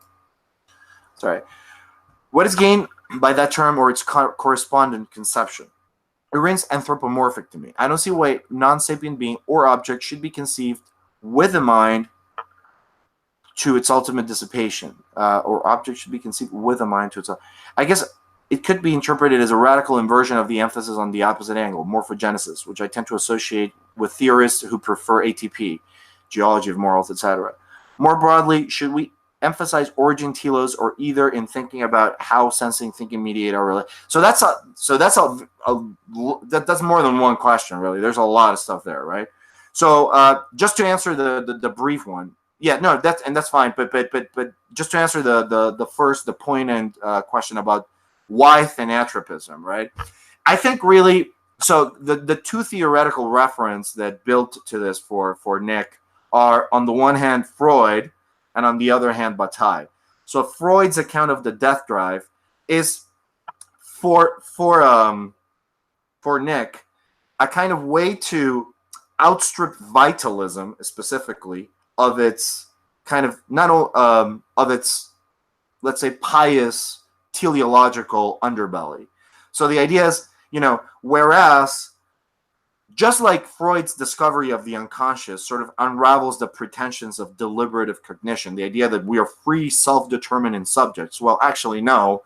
There's this basement to what is accessible to you through reason that is driving your behavior and your psyche that you have no control over, even though you think you do. Well, similarly, at the level of organic life, the preservative instincts of life, the reproductive, evolutionary movement of life across all of its forms, is ultimately underwritten by this thing he calls the death drive, right? Which is fundamentally the way in which everything in the organic domain is just a protracted return to the inorganic in a desperate attempt to ward or to protect itself against the outside. And similarly, what Bataille does is he imagines, through a kind of solar sociology, really, or explores in a different set of registers how it is that all terrestrial existence, all culture, all life, all language is ultimately a kind of excuse or surrogate, almost a sacrificial vessel in something that is ultimately destined to death. And what Nick does is to try to adapt this kind of solar sociology of Bataille into a solar physicalism. So, drawing from the work of Boltzmann, a philosopher of scientists, what he does is he tries to describe this macrocosmic historical vector of degeneration, which can be understood as beyond the merely biocentric model of the Freudian death drive, as a kind of vector of material degeneration that ultimately tends to entropic dissolution, where no forms exist, right? Asymptotia at the end of the tunnel, right? So hopefully that just gives you a little sense for why that is. But there is, I think you're right, a kind of latent anthropocentrism, because there's always something very fishy in describing, something like death as the motor of history, right? This kind of impersonal motor of history, kind of like what Deleuze and Guattari do in Anti-Oedipus when they describe capital as precisely a kind of motor of, or impersonal motor of history. So hopefully that will do for this. Any other questions or any other comments? No? Great. So let me just quickly go to the second. Hold on, just 1 second. I have to do this every time. It sucks. There we go. You guys are seeing the slideshow again? Yes? I just need a quick voice. Yes. Yes. Great. So the second vector that we traced was the Parmenidean rationalist. And as I mentioned, this follows downstream from Hegel. But we were in particular concerned to explore this one trajectory of dialectical materialism that finds its locus in the works of Alain Badiou and Kenton Meillassoux. And we began by looking a little bit at Badiou's philosophical project and its background and its foundations in the dialectical history from Parmenides and Plato and Hegel. And what we saw is that Badiou, in a certain way, even though he agrees with Deleuze that ontology needs to begin by thinking of being as multiplicity. So in this regard, he does reject Parmenides. He nevertheless inverts the priority that Deleuze and the Heraclitean empiricists accords to the aesthetic. And so for Badiou, as part of what he calls a subtractive methodology, it is rather mathematics and therefore a domain of pure thinking which accesses being qua being.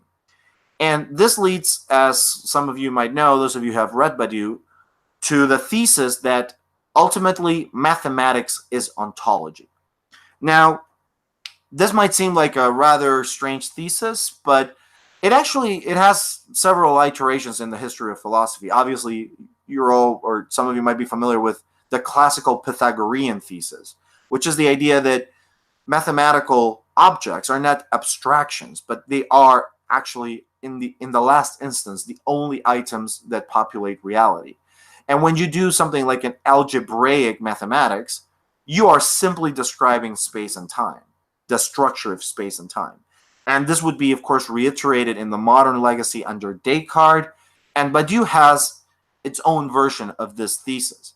But for him, what makes mathematics ontology is not that it gives you necessarily a theory of space, although it also does that, in particular looking to topology, but more specifically, he thinks that ontology is the only domain of discourse where one thinks of multiplicity intrinsically, multiplicity without unity, or what he calls the one. And this is why it's not just mathematics or any field of mathematics that is ontology, but more precisely set theory, set theoretical mathematics.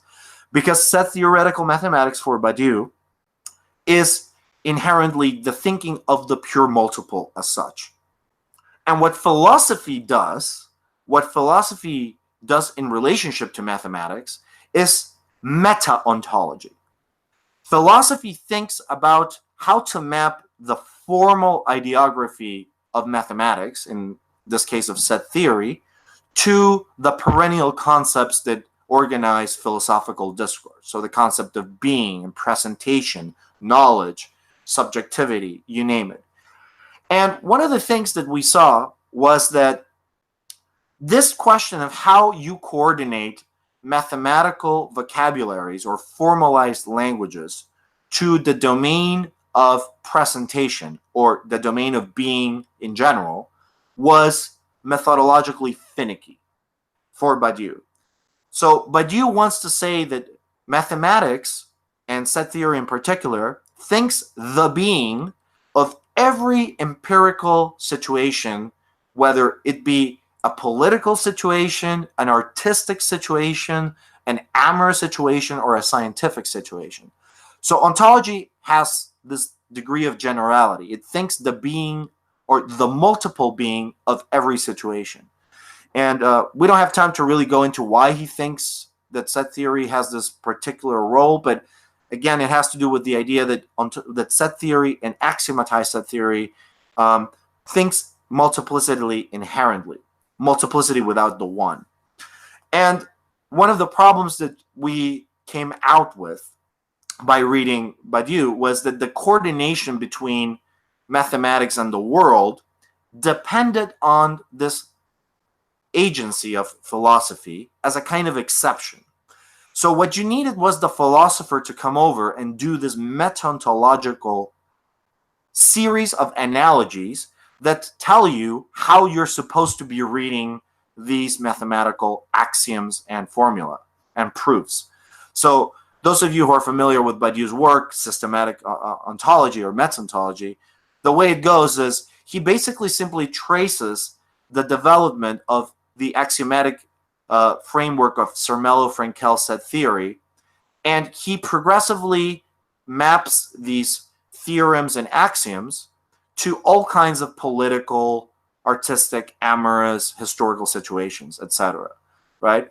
And what we found out at the end, or our predicament, our ultimate diagnosis, was that because Badiou ultimately gives away the idea that he needs a kind of methodological, epistemological grounding for his project, for his systematic thesis that mathematics is ontology, the thesis that mathematics is ontology ends up depending on the anonymous agency of a philosophical subject, a kind of anonymous agent that intervenes from without and that engages in what he calls the historical decision, right?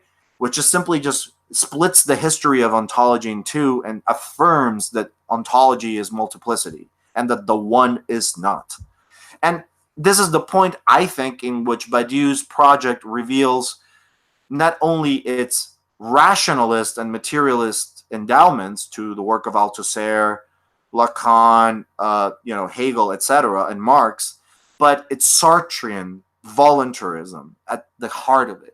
The fact that at the beginning of this entire project lies this appeal to a fundamental self-determining subject, even though it's not explicitly thematized, for me is the moment in which the rationalist astringency of Badiou's method finds a kind of limit. And then what we saw is that Meillassoux tries to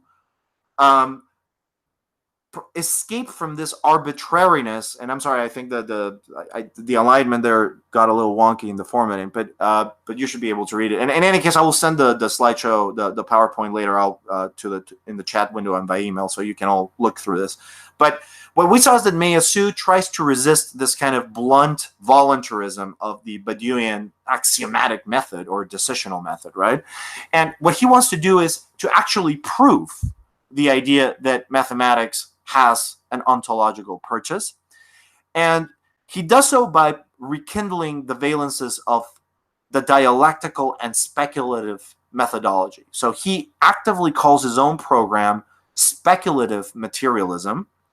And we read what has become the kind of locus for all things speculative realism, but the proof that he offers for knowledge of the absolute in the third chapter of After Finitude. So we saw how Quentin Meillassoux stages a dialectic and a very unique typology of philosophical positions that really is probably his most lasting contribution. You know, his own position hasn't really taken off very much. Not many people seem to be interested in it. But his typology and his genealogy seems to have been extremely influential. So first, we get this distinction between absolutism and correlationism. For Meillassoux, absolutism is the thesis that we have knowledge of an absolute. And an absolute simply means something that is not relative to something, to a subject. And this absolute can be either asubjective, i.e., in the case of materialism, or like Democritus, there is a material world out there, or it could be identified with the subject itself. So, for example, he thinks that Hegel and Bergson, even though they might be otherwise, completely at opposite ends of the spectrum, both endorse a kind of absolutism, as we saw, precisely because they identify as absolute an aspect of subjectivity. So for Bergson, it is the psychological dimension of sensibility or the aesthetic, and for Hegel, it is the concept, or ultimately the becoming of spirit as the idea, right?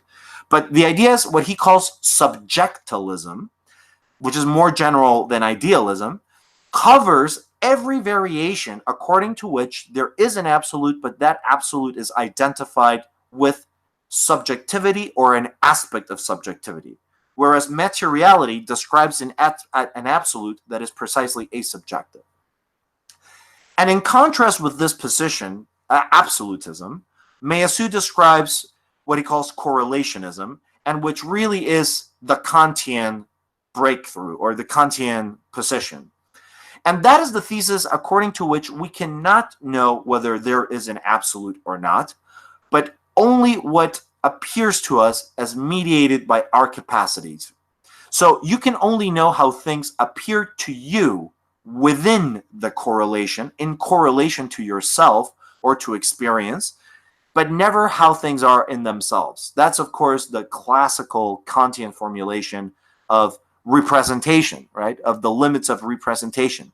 We only know phenomena, but we never know noumena, or the thing in itself. However, Meillassoux is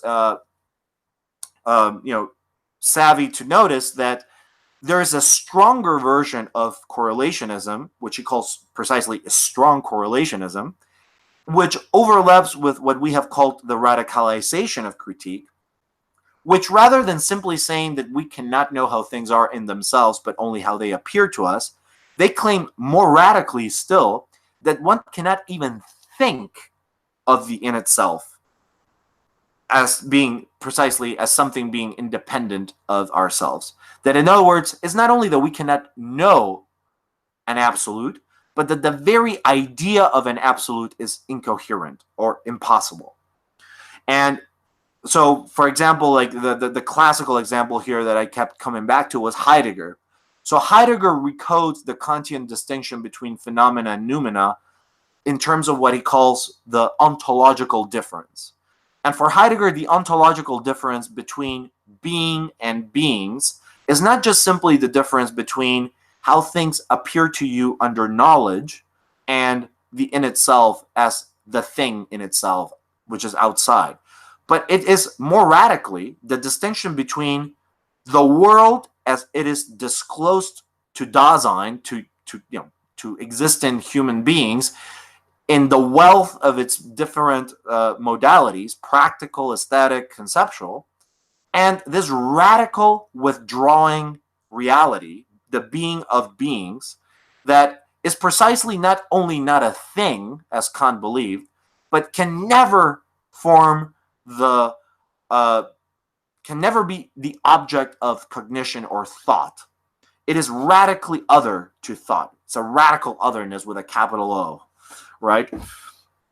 And we saw how Meillassoux, what he essentially tries to do in his argumentation is he hijacks the correlationist idea that we have no capacity to step outside of our limited conditions of experience, to claim that we necessarily know that the world could be different than it is. That is to say, he wants to derive an absolute from the correlationist argumentation.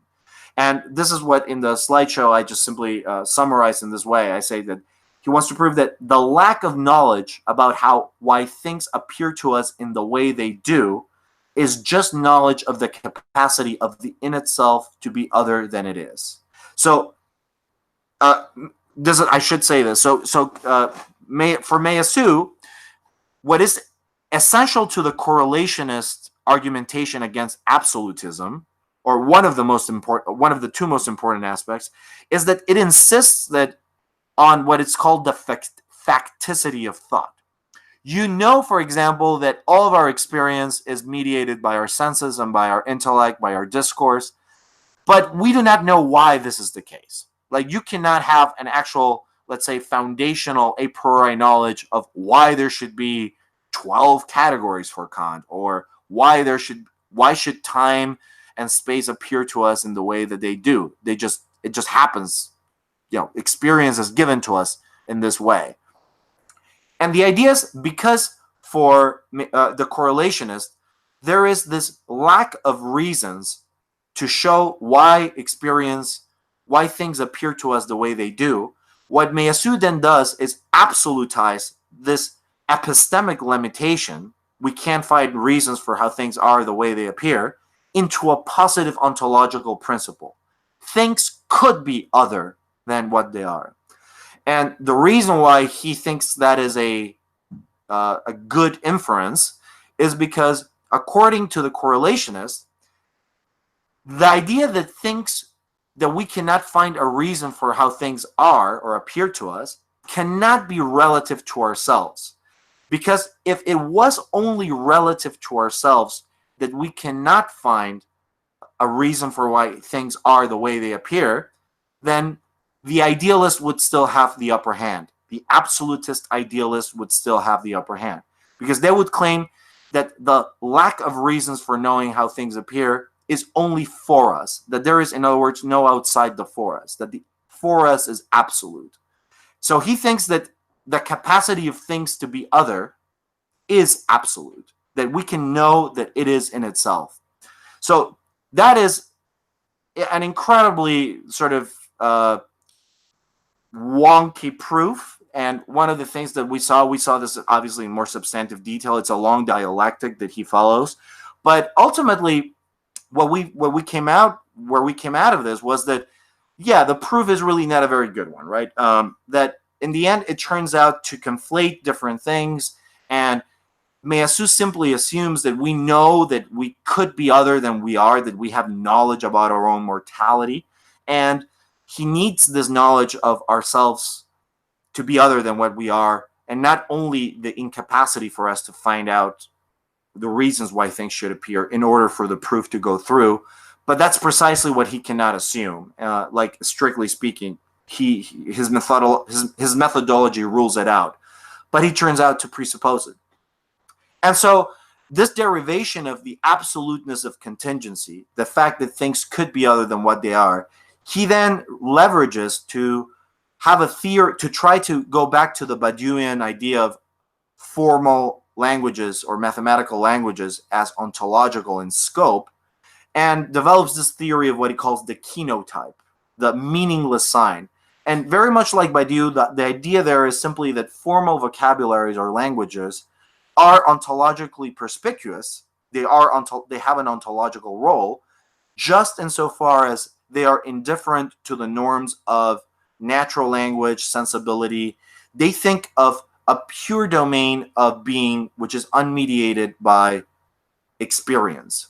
And this leads ultimately Meillassoux to claim in a kind of extreme Platonist way, a direct Platonist metaphysical tone, that the world in itself has a formal semiotic structure. In other words, that the universe itself is composed of signs, which is, why I think that in spite of him calling himself a materialist, much like Bergson and Deleuze, he ends up really reifying a kind of subjectivism that takes as absolute abstract, determinations, namely semiotic ones. Any case, so that's a very, very, again, that's like similar to what we had to face with Land and Deleuze, where we have to rush through a lot of obviously very complicated material. But look at the corresponding session that we devoted to this for that. Now, I have one more thing to say before just tracing the path, and I need us to get to logistics at the end. But any questions anybody wants to do? Or any comments? No? Okay. So let me just one more time project.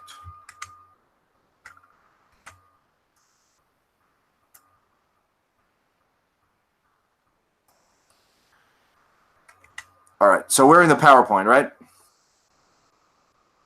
No, I see your face still. Oh, okay. Sorry. Whoa. Application window. There we go. There it is. Yeah. Great, fantastic. And then we finalized the first session by reading Ray Brassier's Concepts and Objects, which is a short essay, but which proposes a different way out of the anti-realist conclusions that Meillassoux diagnoses with subjectivism and correlationism. And Ray Brassier's essay is largely inspired already by the work of Wilfrid Sellars, who will feature prominently in the second part of the seminar. And he wants to basically set the foundations for the rehabilitation of epistemological questioning and the inextricability between epistemology and ontology that needs to occur in order for us to be able to escape precisely the kind of dogmatic metaphysical and idealist or subjectivist destinies to which we seem to have been thrown with the new materialists. And Brassier does this begins to set the grounds for this project by pulling apart two things that are normally run together. First, he, following a very classical distinction made by the philosopher Gottlob Frege and logician Gottlob Frege, who is widely considered to be like the father of analytic philosophy, he draws a distinction between sense dependence and reference dependence. So the idea there is if X, so I'll just read this out, sense dependence is if X is sense dependent on Y, X cannot be understood or known unless Y is known. So this is clearly an epistemological condition. So, for example, you cannot understand the concept hammer if you don't understand the concept nail, because what a hammer is, or what the concept hammer entails analytically, is it's something which is used to nail nails into the wall or something. I don't know. I mean, I'm obviously making this up. But then there's this other distinction, which is reference dependence, which is ontological. If X is reference dependent on Y, then X cannot exist unless Y exists. And the idea there is, well, okay, you cannot understand what a hammer is without there being nails, but of course you could, in theory, destroy all the nails in the world and there would still be hammers, right? So the idea is that the conditions of intelligibility or sense dependence shouldn't be conflated with the conditions of ontological or reference dependence. And for him, pulling these two things apart gives you, to begin with, a lever to disarm the presumed strength of idealist argumentations. So he claims, following a philosopher named Stove, I forget his first name, I think it's Richard. But anyway, but Stove diagnoses this fallacy, which he calls the worst argument in the history of the world, which infers from the tautological fact that there is a sense depending of being in thinking, that you cannot understand what it is to be without understanding how it is that you understand, what there is, that being cannot exist without thought, that there's a reference dependence of being on thought. So all the way back to, Berkeley and the modern sequence, the idea that presumably makes idealism attractive or inescapable even is not only that we cannot think about what is outside of thinking, but that because any interrogation about what there is in the world has to begin by an act of thinking, you cannot understand what there is if you don't understand first what it means to think about what there is. This is just basically another way to say that epistemology is first philosophy, right? But this is precisely the way that you end up in idealist waters. This is how the idealist sort of precaution against dogma begins, and surely enough, you end up by saying that you cannot know anything that is not relative to yourself, or even that the world is itself constituted by the mind. And Brassier's original disambiguation between sense dependence and reference dependence is simply designed to tell us that we shouldn't conflate these two things. From the fact that there is a sense dependence of being on thought, one shouldn't derive reference dependence. And we extended this to argue against not only idealist philosophers that identify being and the in itself fallaciously, like Stove diagnoses, but also against correlationist epistemological anti-realists who claim that it's not that being is equivalent to thought, but that we don't know whether there is an in itself outside of thought.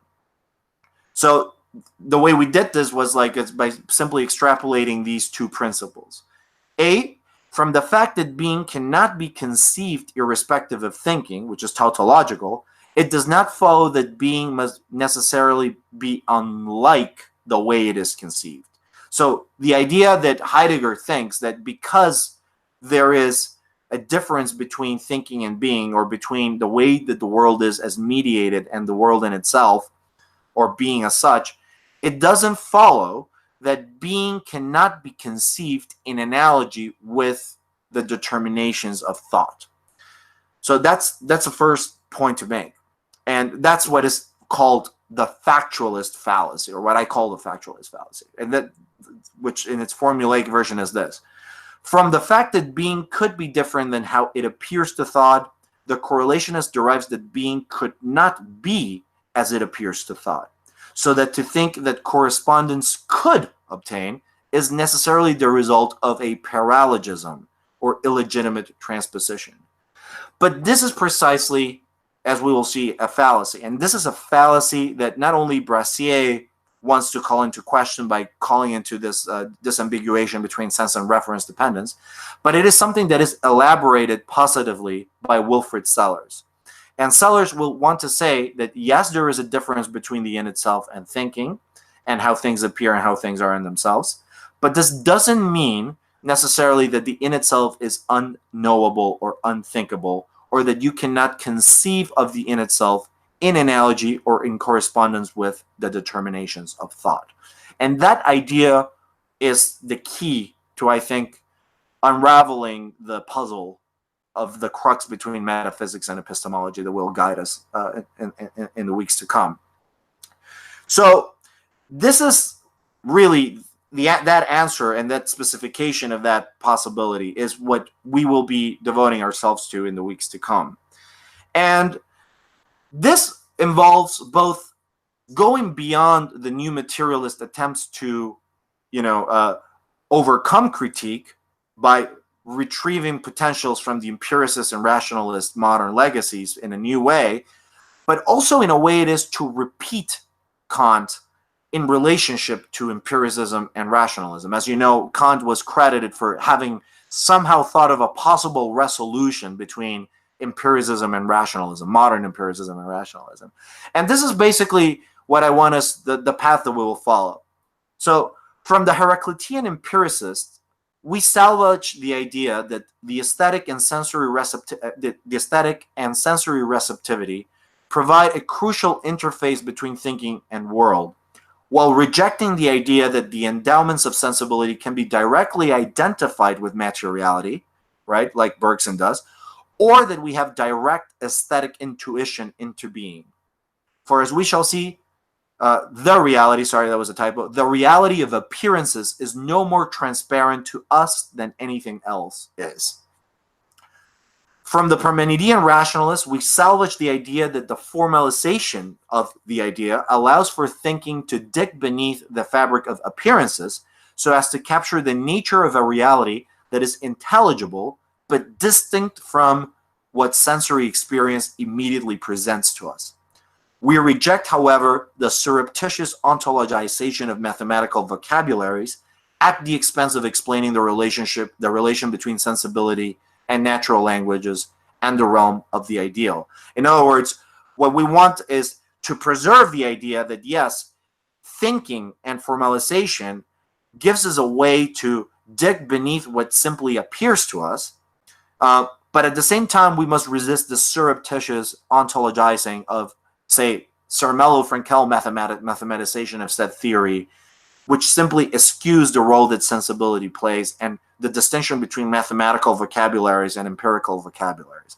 And that's actually an important question that we will have to make good on, how to adjudicate the distinction between the formal or purely mathematical and the empirical. So we reject all claims to aesthetic intuition as well as intellectual intuition as means of a direct access to becoming or being, thereby rejecting all forms of epistemological foundationalism. And this is what it means to repeat Kant's gesture. So we repeat Kant's gesture with regard to the disjunction between modern empiricism and rationalism in the contemporary context of the new materialisms as an answer to the new materialism. To salvage the idea that our encounter with being necessarily involves mediation by our aesthetic and ideal capacities, while at the same time reconciling the irreducibility of mediation with the possibility of knowledge of a mind-independent world.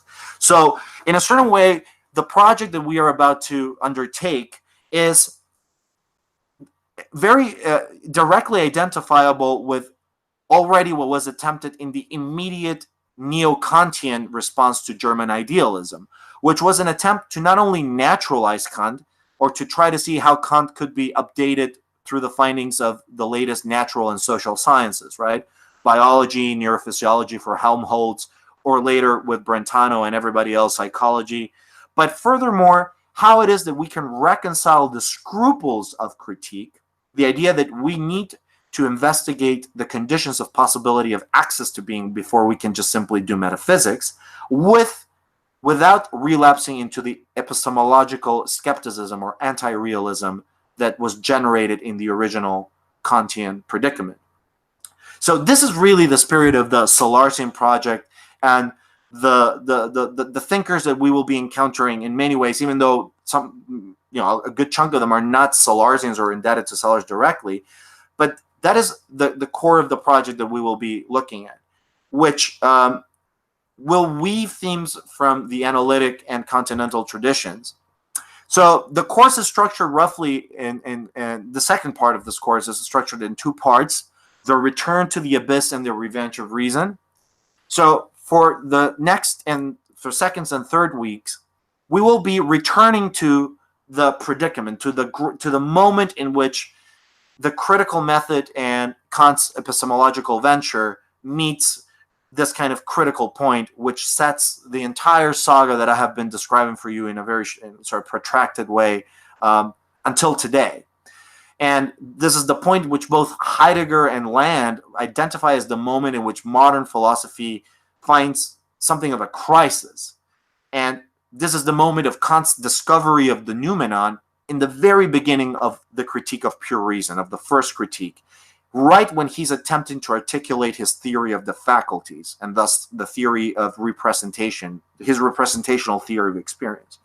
And we shall begin by, after reading Kant for next week, we will begin precisely by reading two responses to this moment, which I think really capture the two most global sort of attitudes that one can have. Obviously, everything we have been discussing right now emerges as a result or as a response to this, but we will look at how directly in this particular predicament of the theory of the faculties, there are these two historical trajectories that take place. First, there's the Heideggerian reading, which attempts to come to grips with the abyss, this noumenal finding and the crisis of the theory of the faculties, which ultimately is the moment in which Heidegger's phenomenological project comes crashing down, and this opens the way for a historicist vector of philosophy to take place, beyond the pretensions of philosophy as science.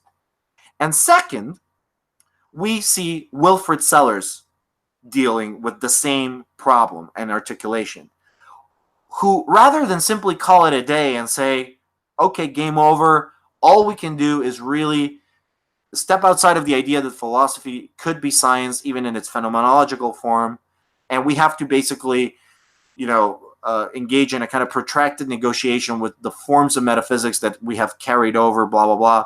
That's the Heideggerian story.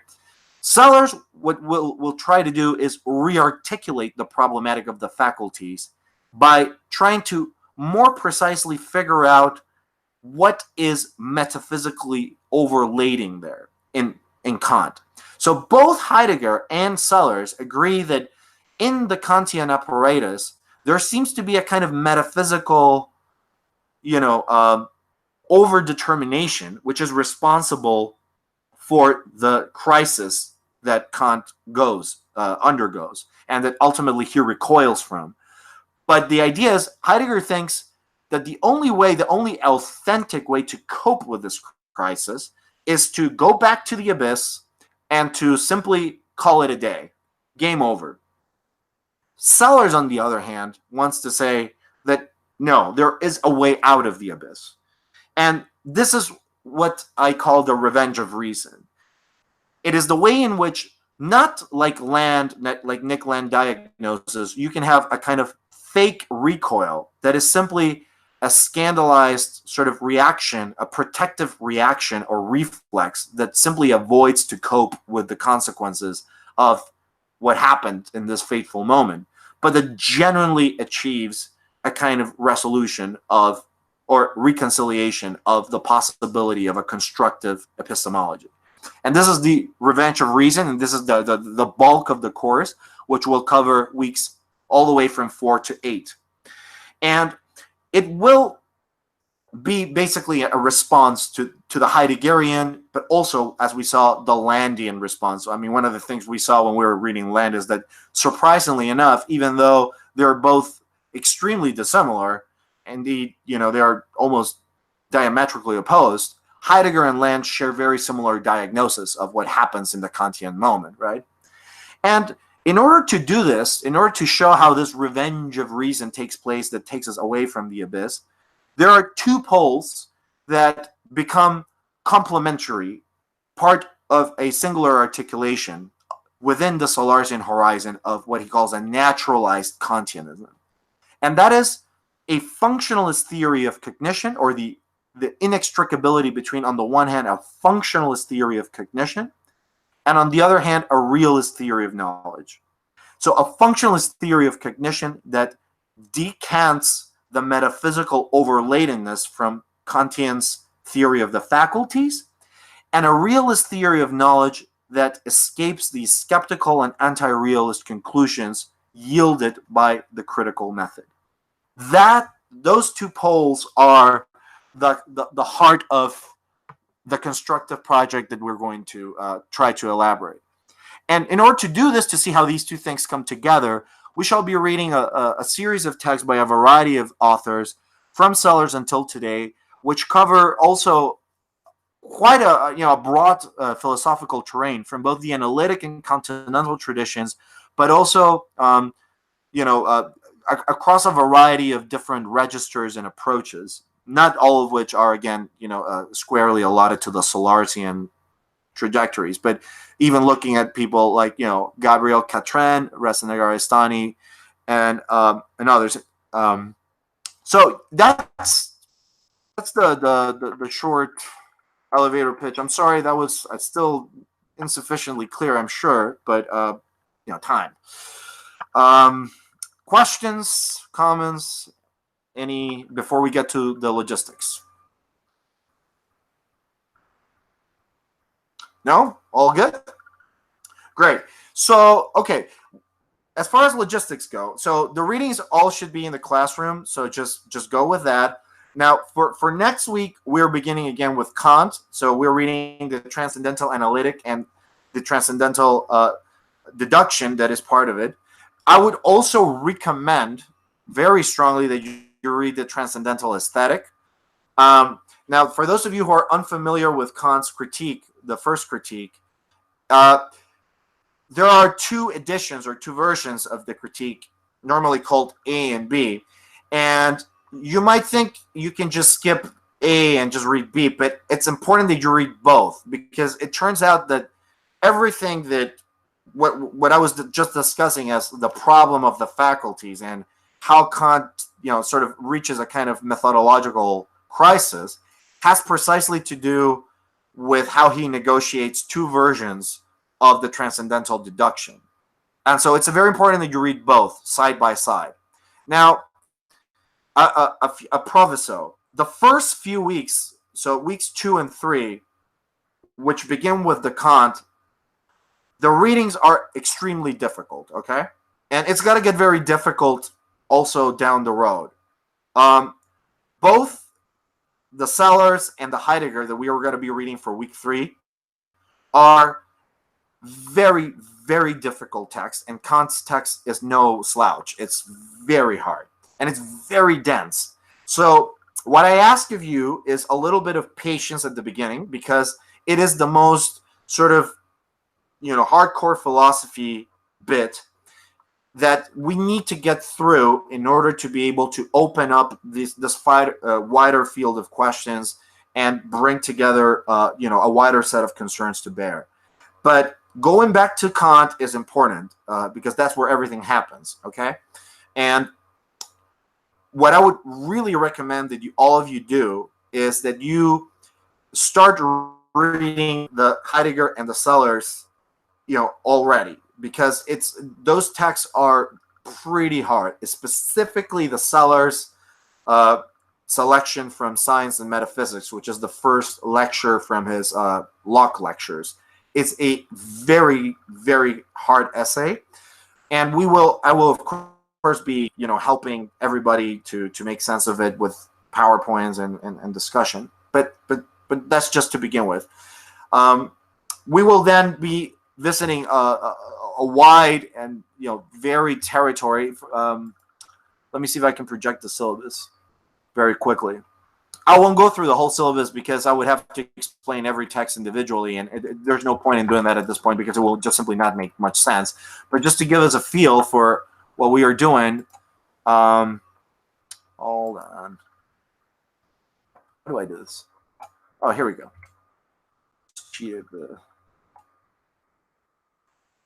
Okay, so excuse me. Can you see when I scroll down? Yes. Yep. Yes. Great. Okay. So after this, the first the return to the abyss part, which comprises the Sellars, Heidegger, and Kant, the revenge of reason begins to take place. And what I've tried to do is to always bring some of the harsher and more technical stuff with something that is a little bit more didactic. So on week 4, we're going to be reading Sellars, a canonical essay from Sellars, which is called Philosophy and the Scientific Image of Man, right next to Ray Brassier's That Which Is Not, which traces a broader historical dialectic, which places the Sellarsian project in a more familiar light and much more introductory light. and also this nominalism, naturalism, and materialism paper, which is a very short introduction to Sellars' system, because Sellars, even though he's a systematic philosopher, he's a very difficult read, and he is extremely scattered. So you have to actually piece the pieces together for yourself in order to see the big picture, or else he just looks like another analytic philosopher concerned with, questions of language and semantics and things like that. But Ray really does a good job in sort of placing the Sellarsian trajectory in this wider spectrum. After that, in session 5, we are starting to get deeper into the first pole of the duality, that is the functionalist revival of German idealism and the Kantian question of the faculties, and also the Hegelian project. And here we will be reading 2 texts, one by Reza Negarestani, an expert from his recent monograph, Intelligence and Spirit, which I gather from the introduction some of you have already come in contact with. And then this short text by Peter Wolfendale, who also teaches at the New Center, which is called The Reformating of Homo Sapiens, which is very clear and very beautiful. And both of these things together give us a feel of how it is that this kind of Sellarsian project of rekindling Kant and takes place under the aegis of a functionalist theory of cognition in the contemporary context. After that, in session 6, we will see how there is a revival of systematic philosophy. So not only the Kantian account of transcendental epistemology under functionalism, but more generally the aim that philosophy can recover precisely what the German idealists thought was systematics. And we will see how it is here that by precisely bringing together insights from the analytic and continental tradition, some of the breakthroughs from the analytic tradition, we can rise to something that is kind of beyond the distinction between analytic and continental philosophy.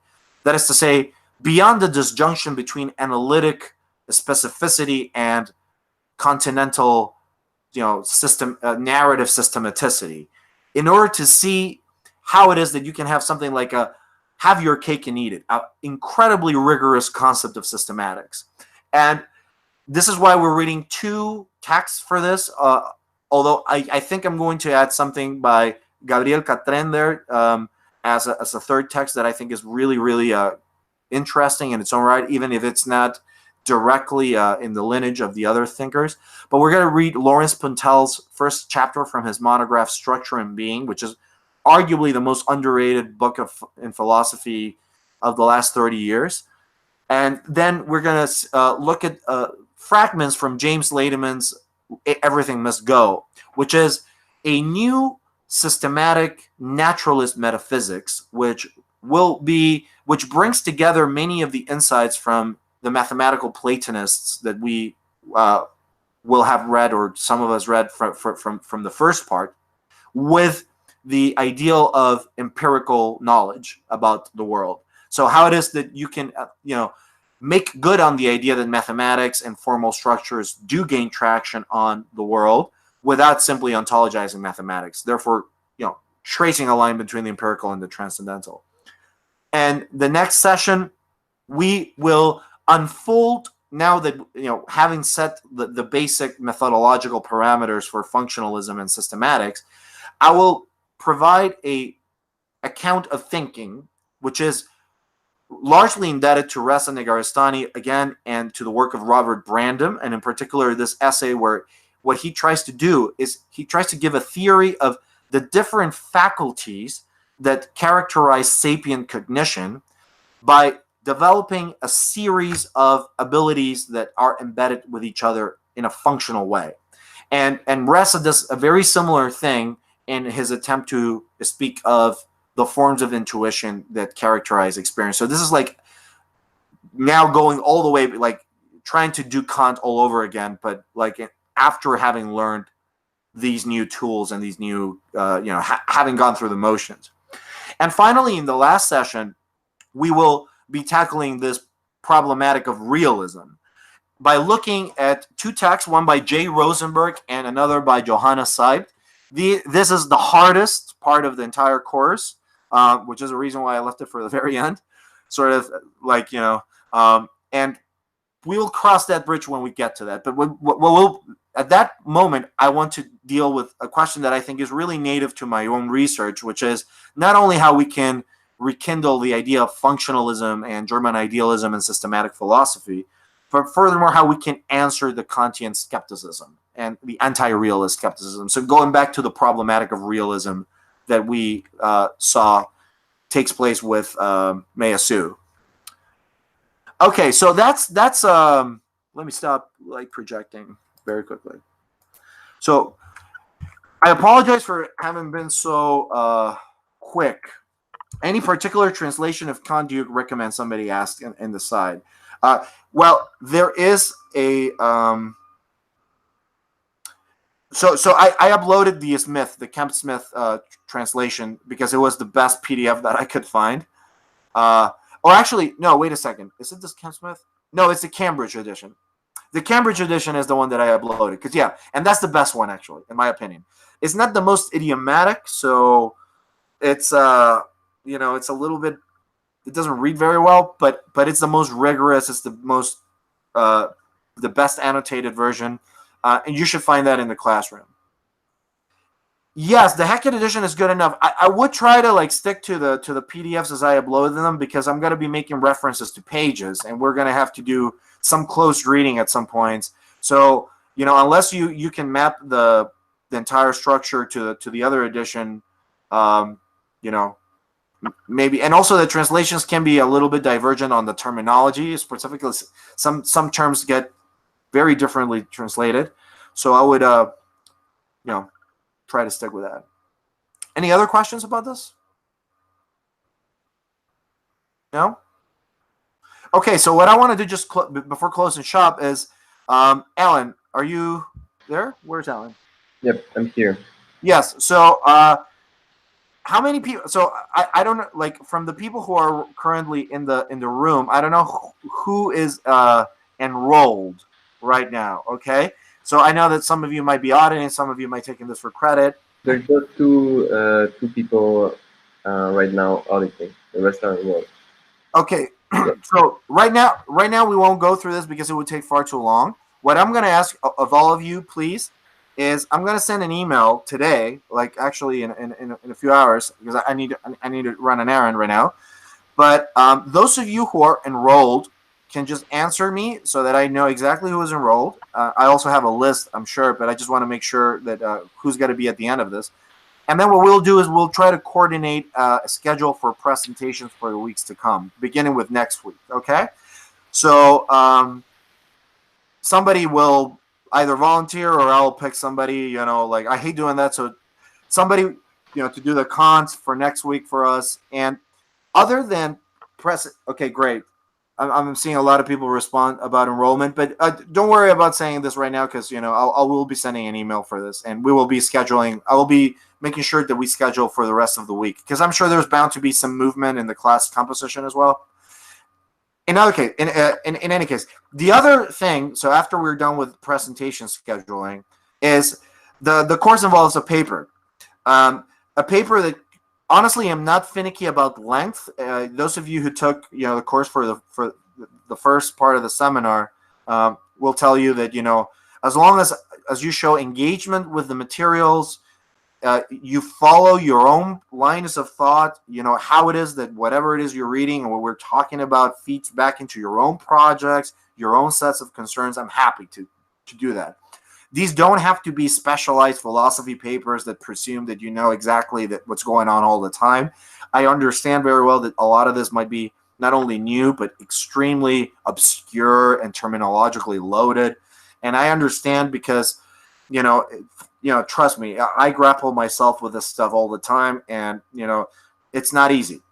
So I'm just happy to see people find whatever is stimulating about this research and this philosophical line of interrogation. I'm a philosopher by training, so obviously I speak like one and I think like a philosopher. But what I want us guys to do is also, if at every fork in the road, I want you guys to participate actively and to bring your own concerns, your own formations, your own projects and interests into the discussion, so that I'm not just simply talking about what happens to to be interesting for my philosophical sort of project, but for you guys, okay? And you'd like to do Puntel, Alex? Great. So that's good. So with that said, any other questions? I'm very happy, to meet all of you, and just anything that needs clarification. So, the papers, 7 to 10 pages is fine. You can go a little over. I mean, just make sure that I can see that you are working. Don't just like give me a page and be like, all right. But I'm happy that way. Is there going to be someone presenting next week, or is it from? Yeah, somebody should already, because we have 8 weeks, and I think that the class is fairly large. So somebody should. So maybe we can just like to close shop. Before we close shop, does anybody want to volunteer for next week and to do the Kant, the classics? Oh, come on, be braves. It's actually really. There's harder stuff down the line. So trust me, you might want to just jump in this early and get it out of the way. Okay. Okay, Michael. There we go. Can you tell us a little bit more what the presentations are supposed to be like in terms of length? Oh, okay. Yeah. Sorry. Yeah, I should say a few words about that. So presentations, basically, the way it will go is I'll open up the discussion by giving a little introduction to the text, to the author, to the problem. I'll speak for whatever 15, 20, 25 minutes, and then I'll give it to Michael next week. You can speak for basically as long as you need. And what I want from the presentations is for you to help the group get a grip on the fundamental concepts that are and questions that are being dealt with in the text.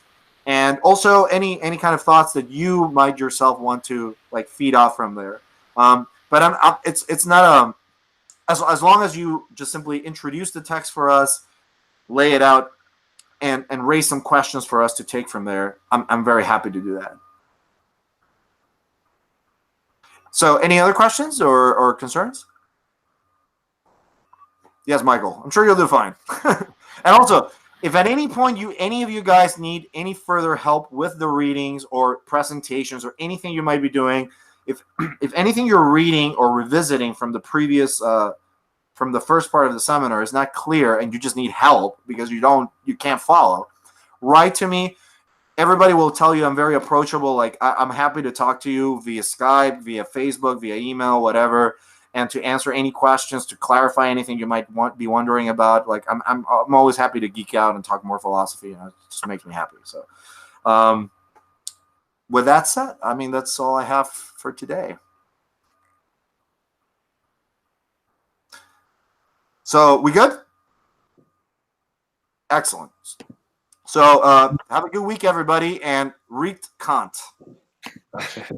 Read Kant. It's hard. It's really hard. I was rereading that thing, and it was like, oh my god. Whew. Now I remember. You're not doing a good job about making me feel confident. Well, Michael, trust me, it's only going to get worse for those who are letting it slide for later. So, all right. Well, have a good week, everybody. Thanks. Bye bye. You too. Bye bye.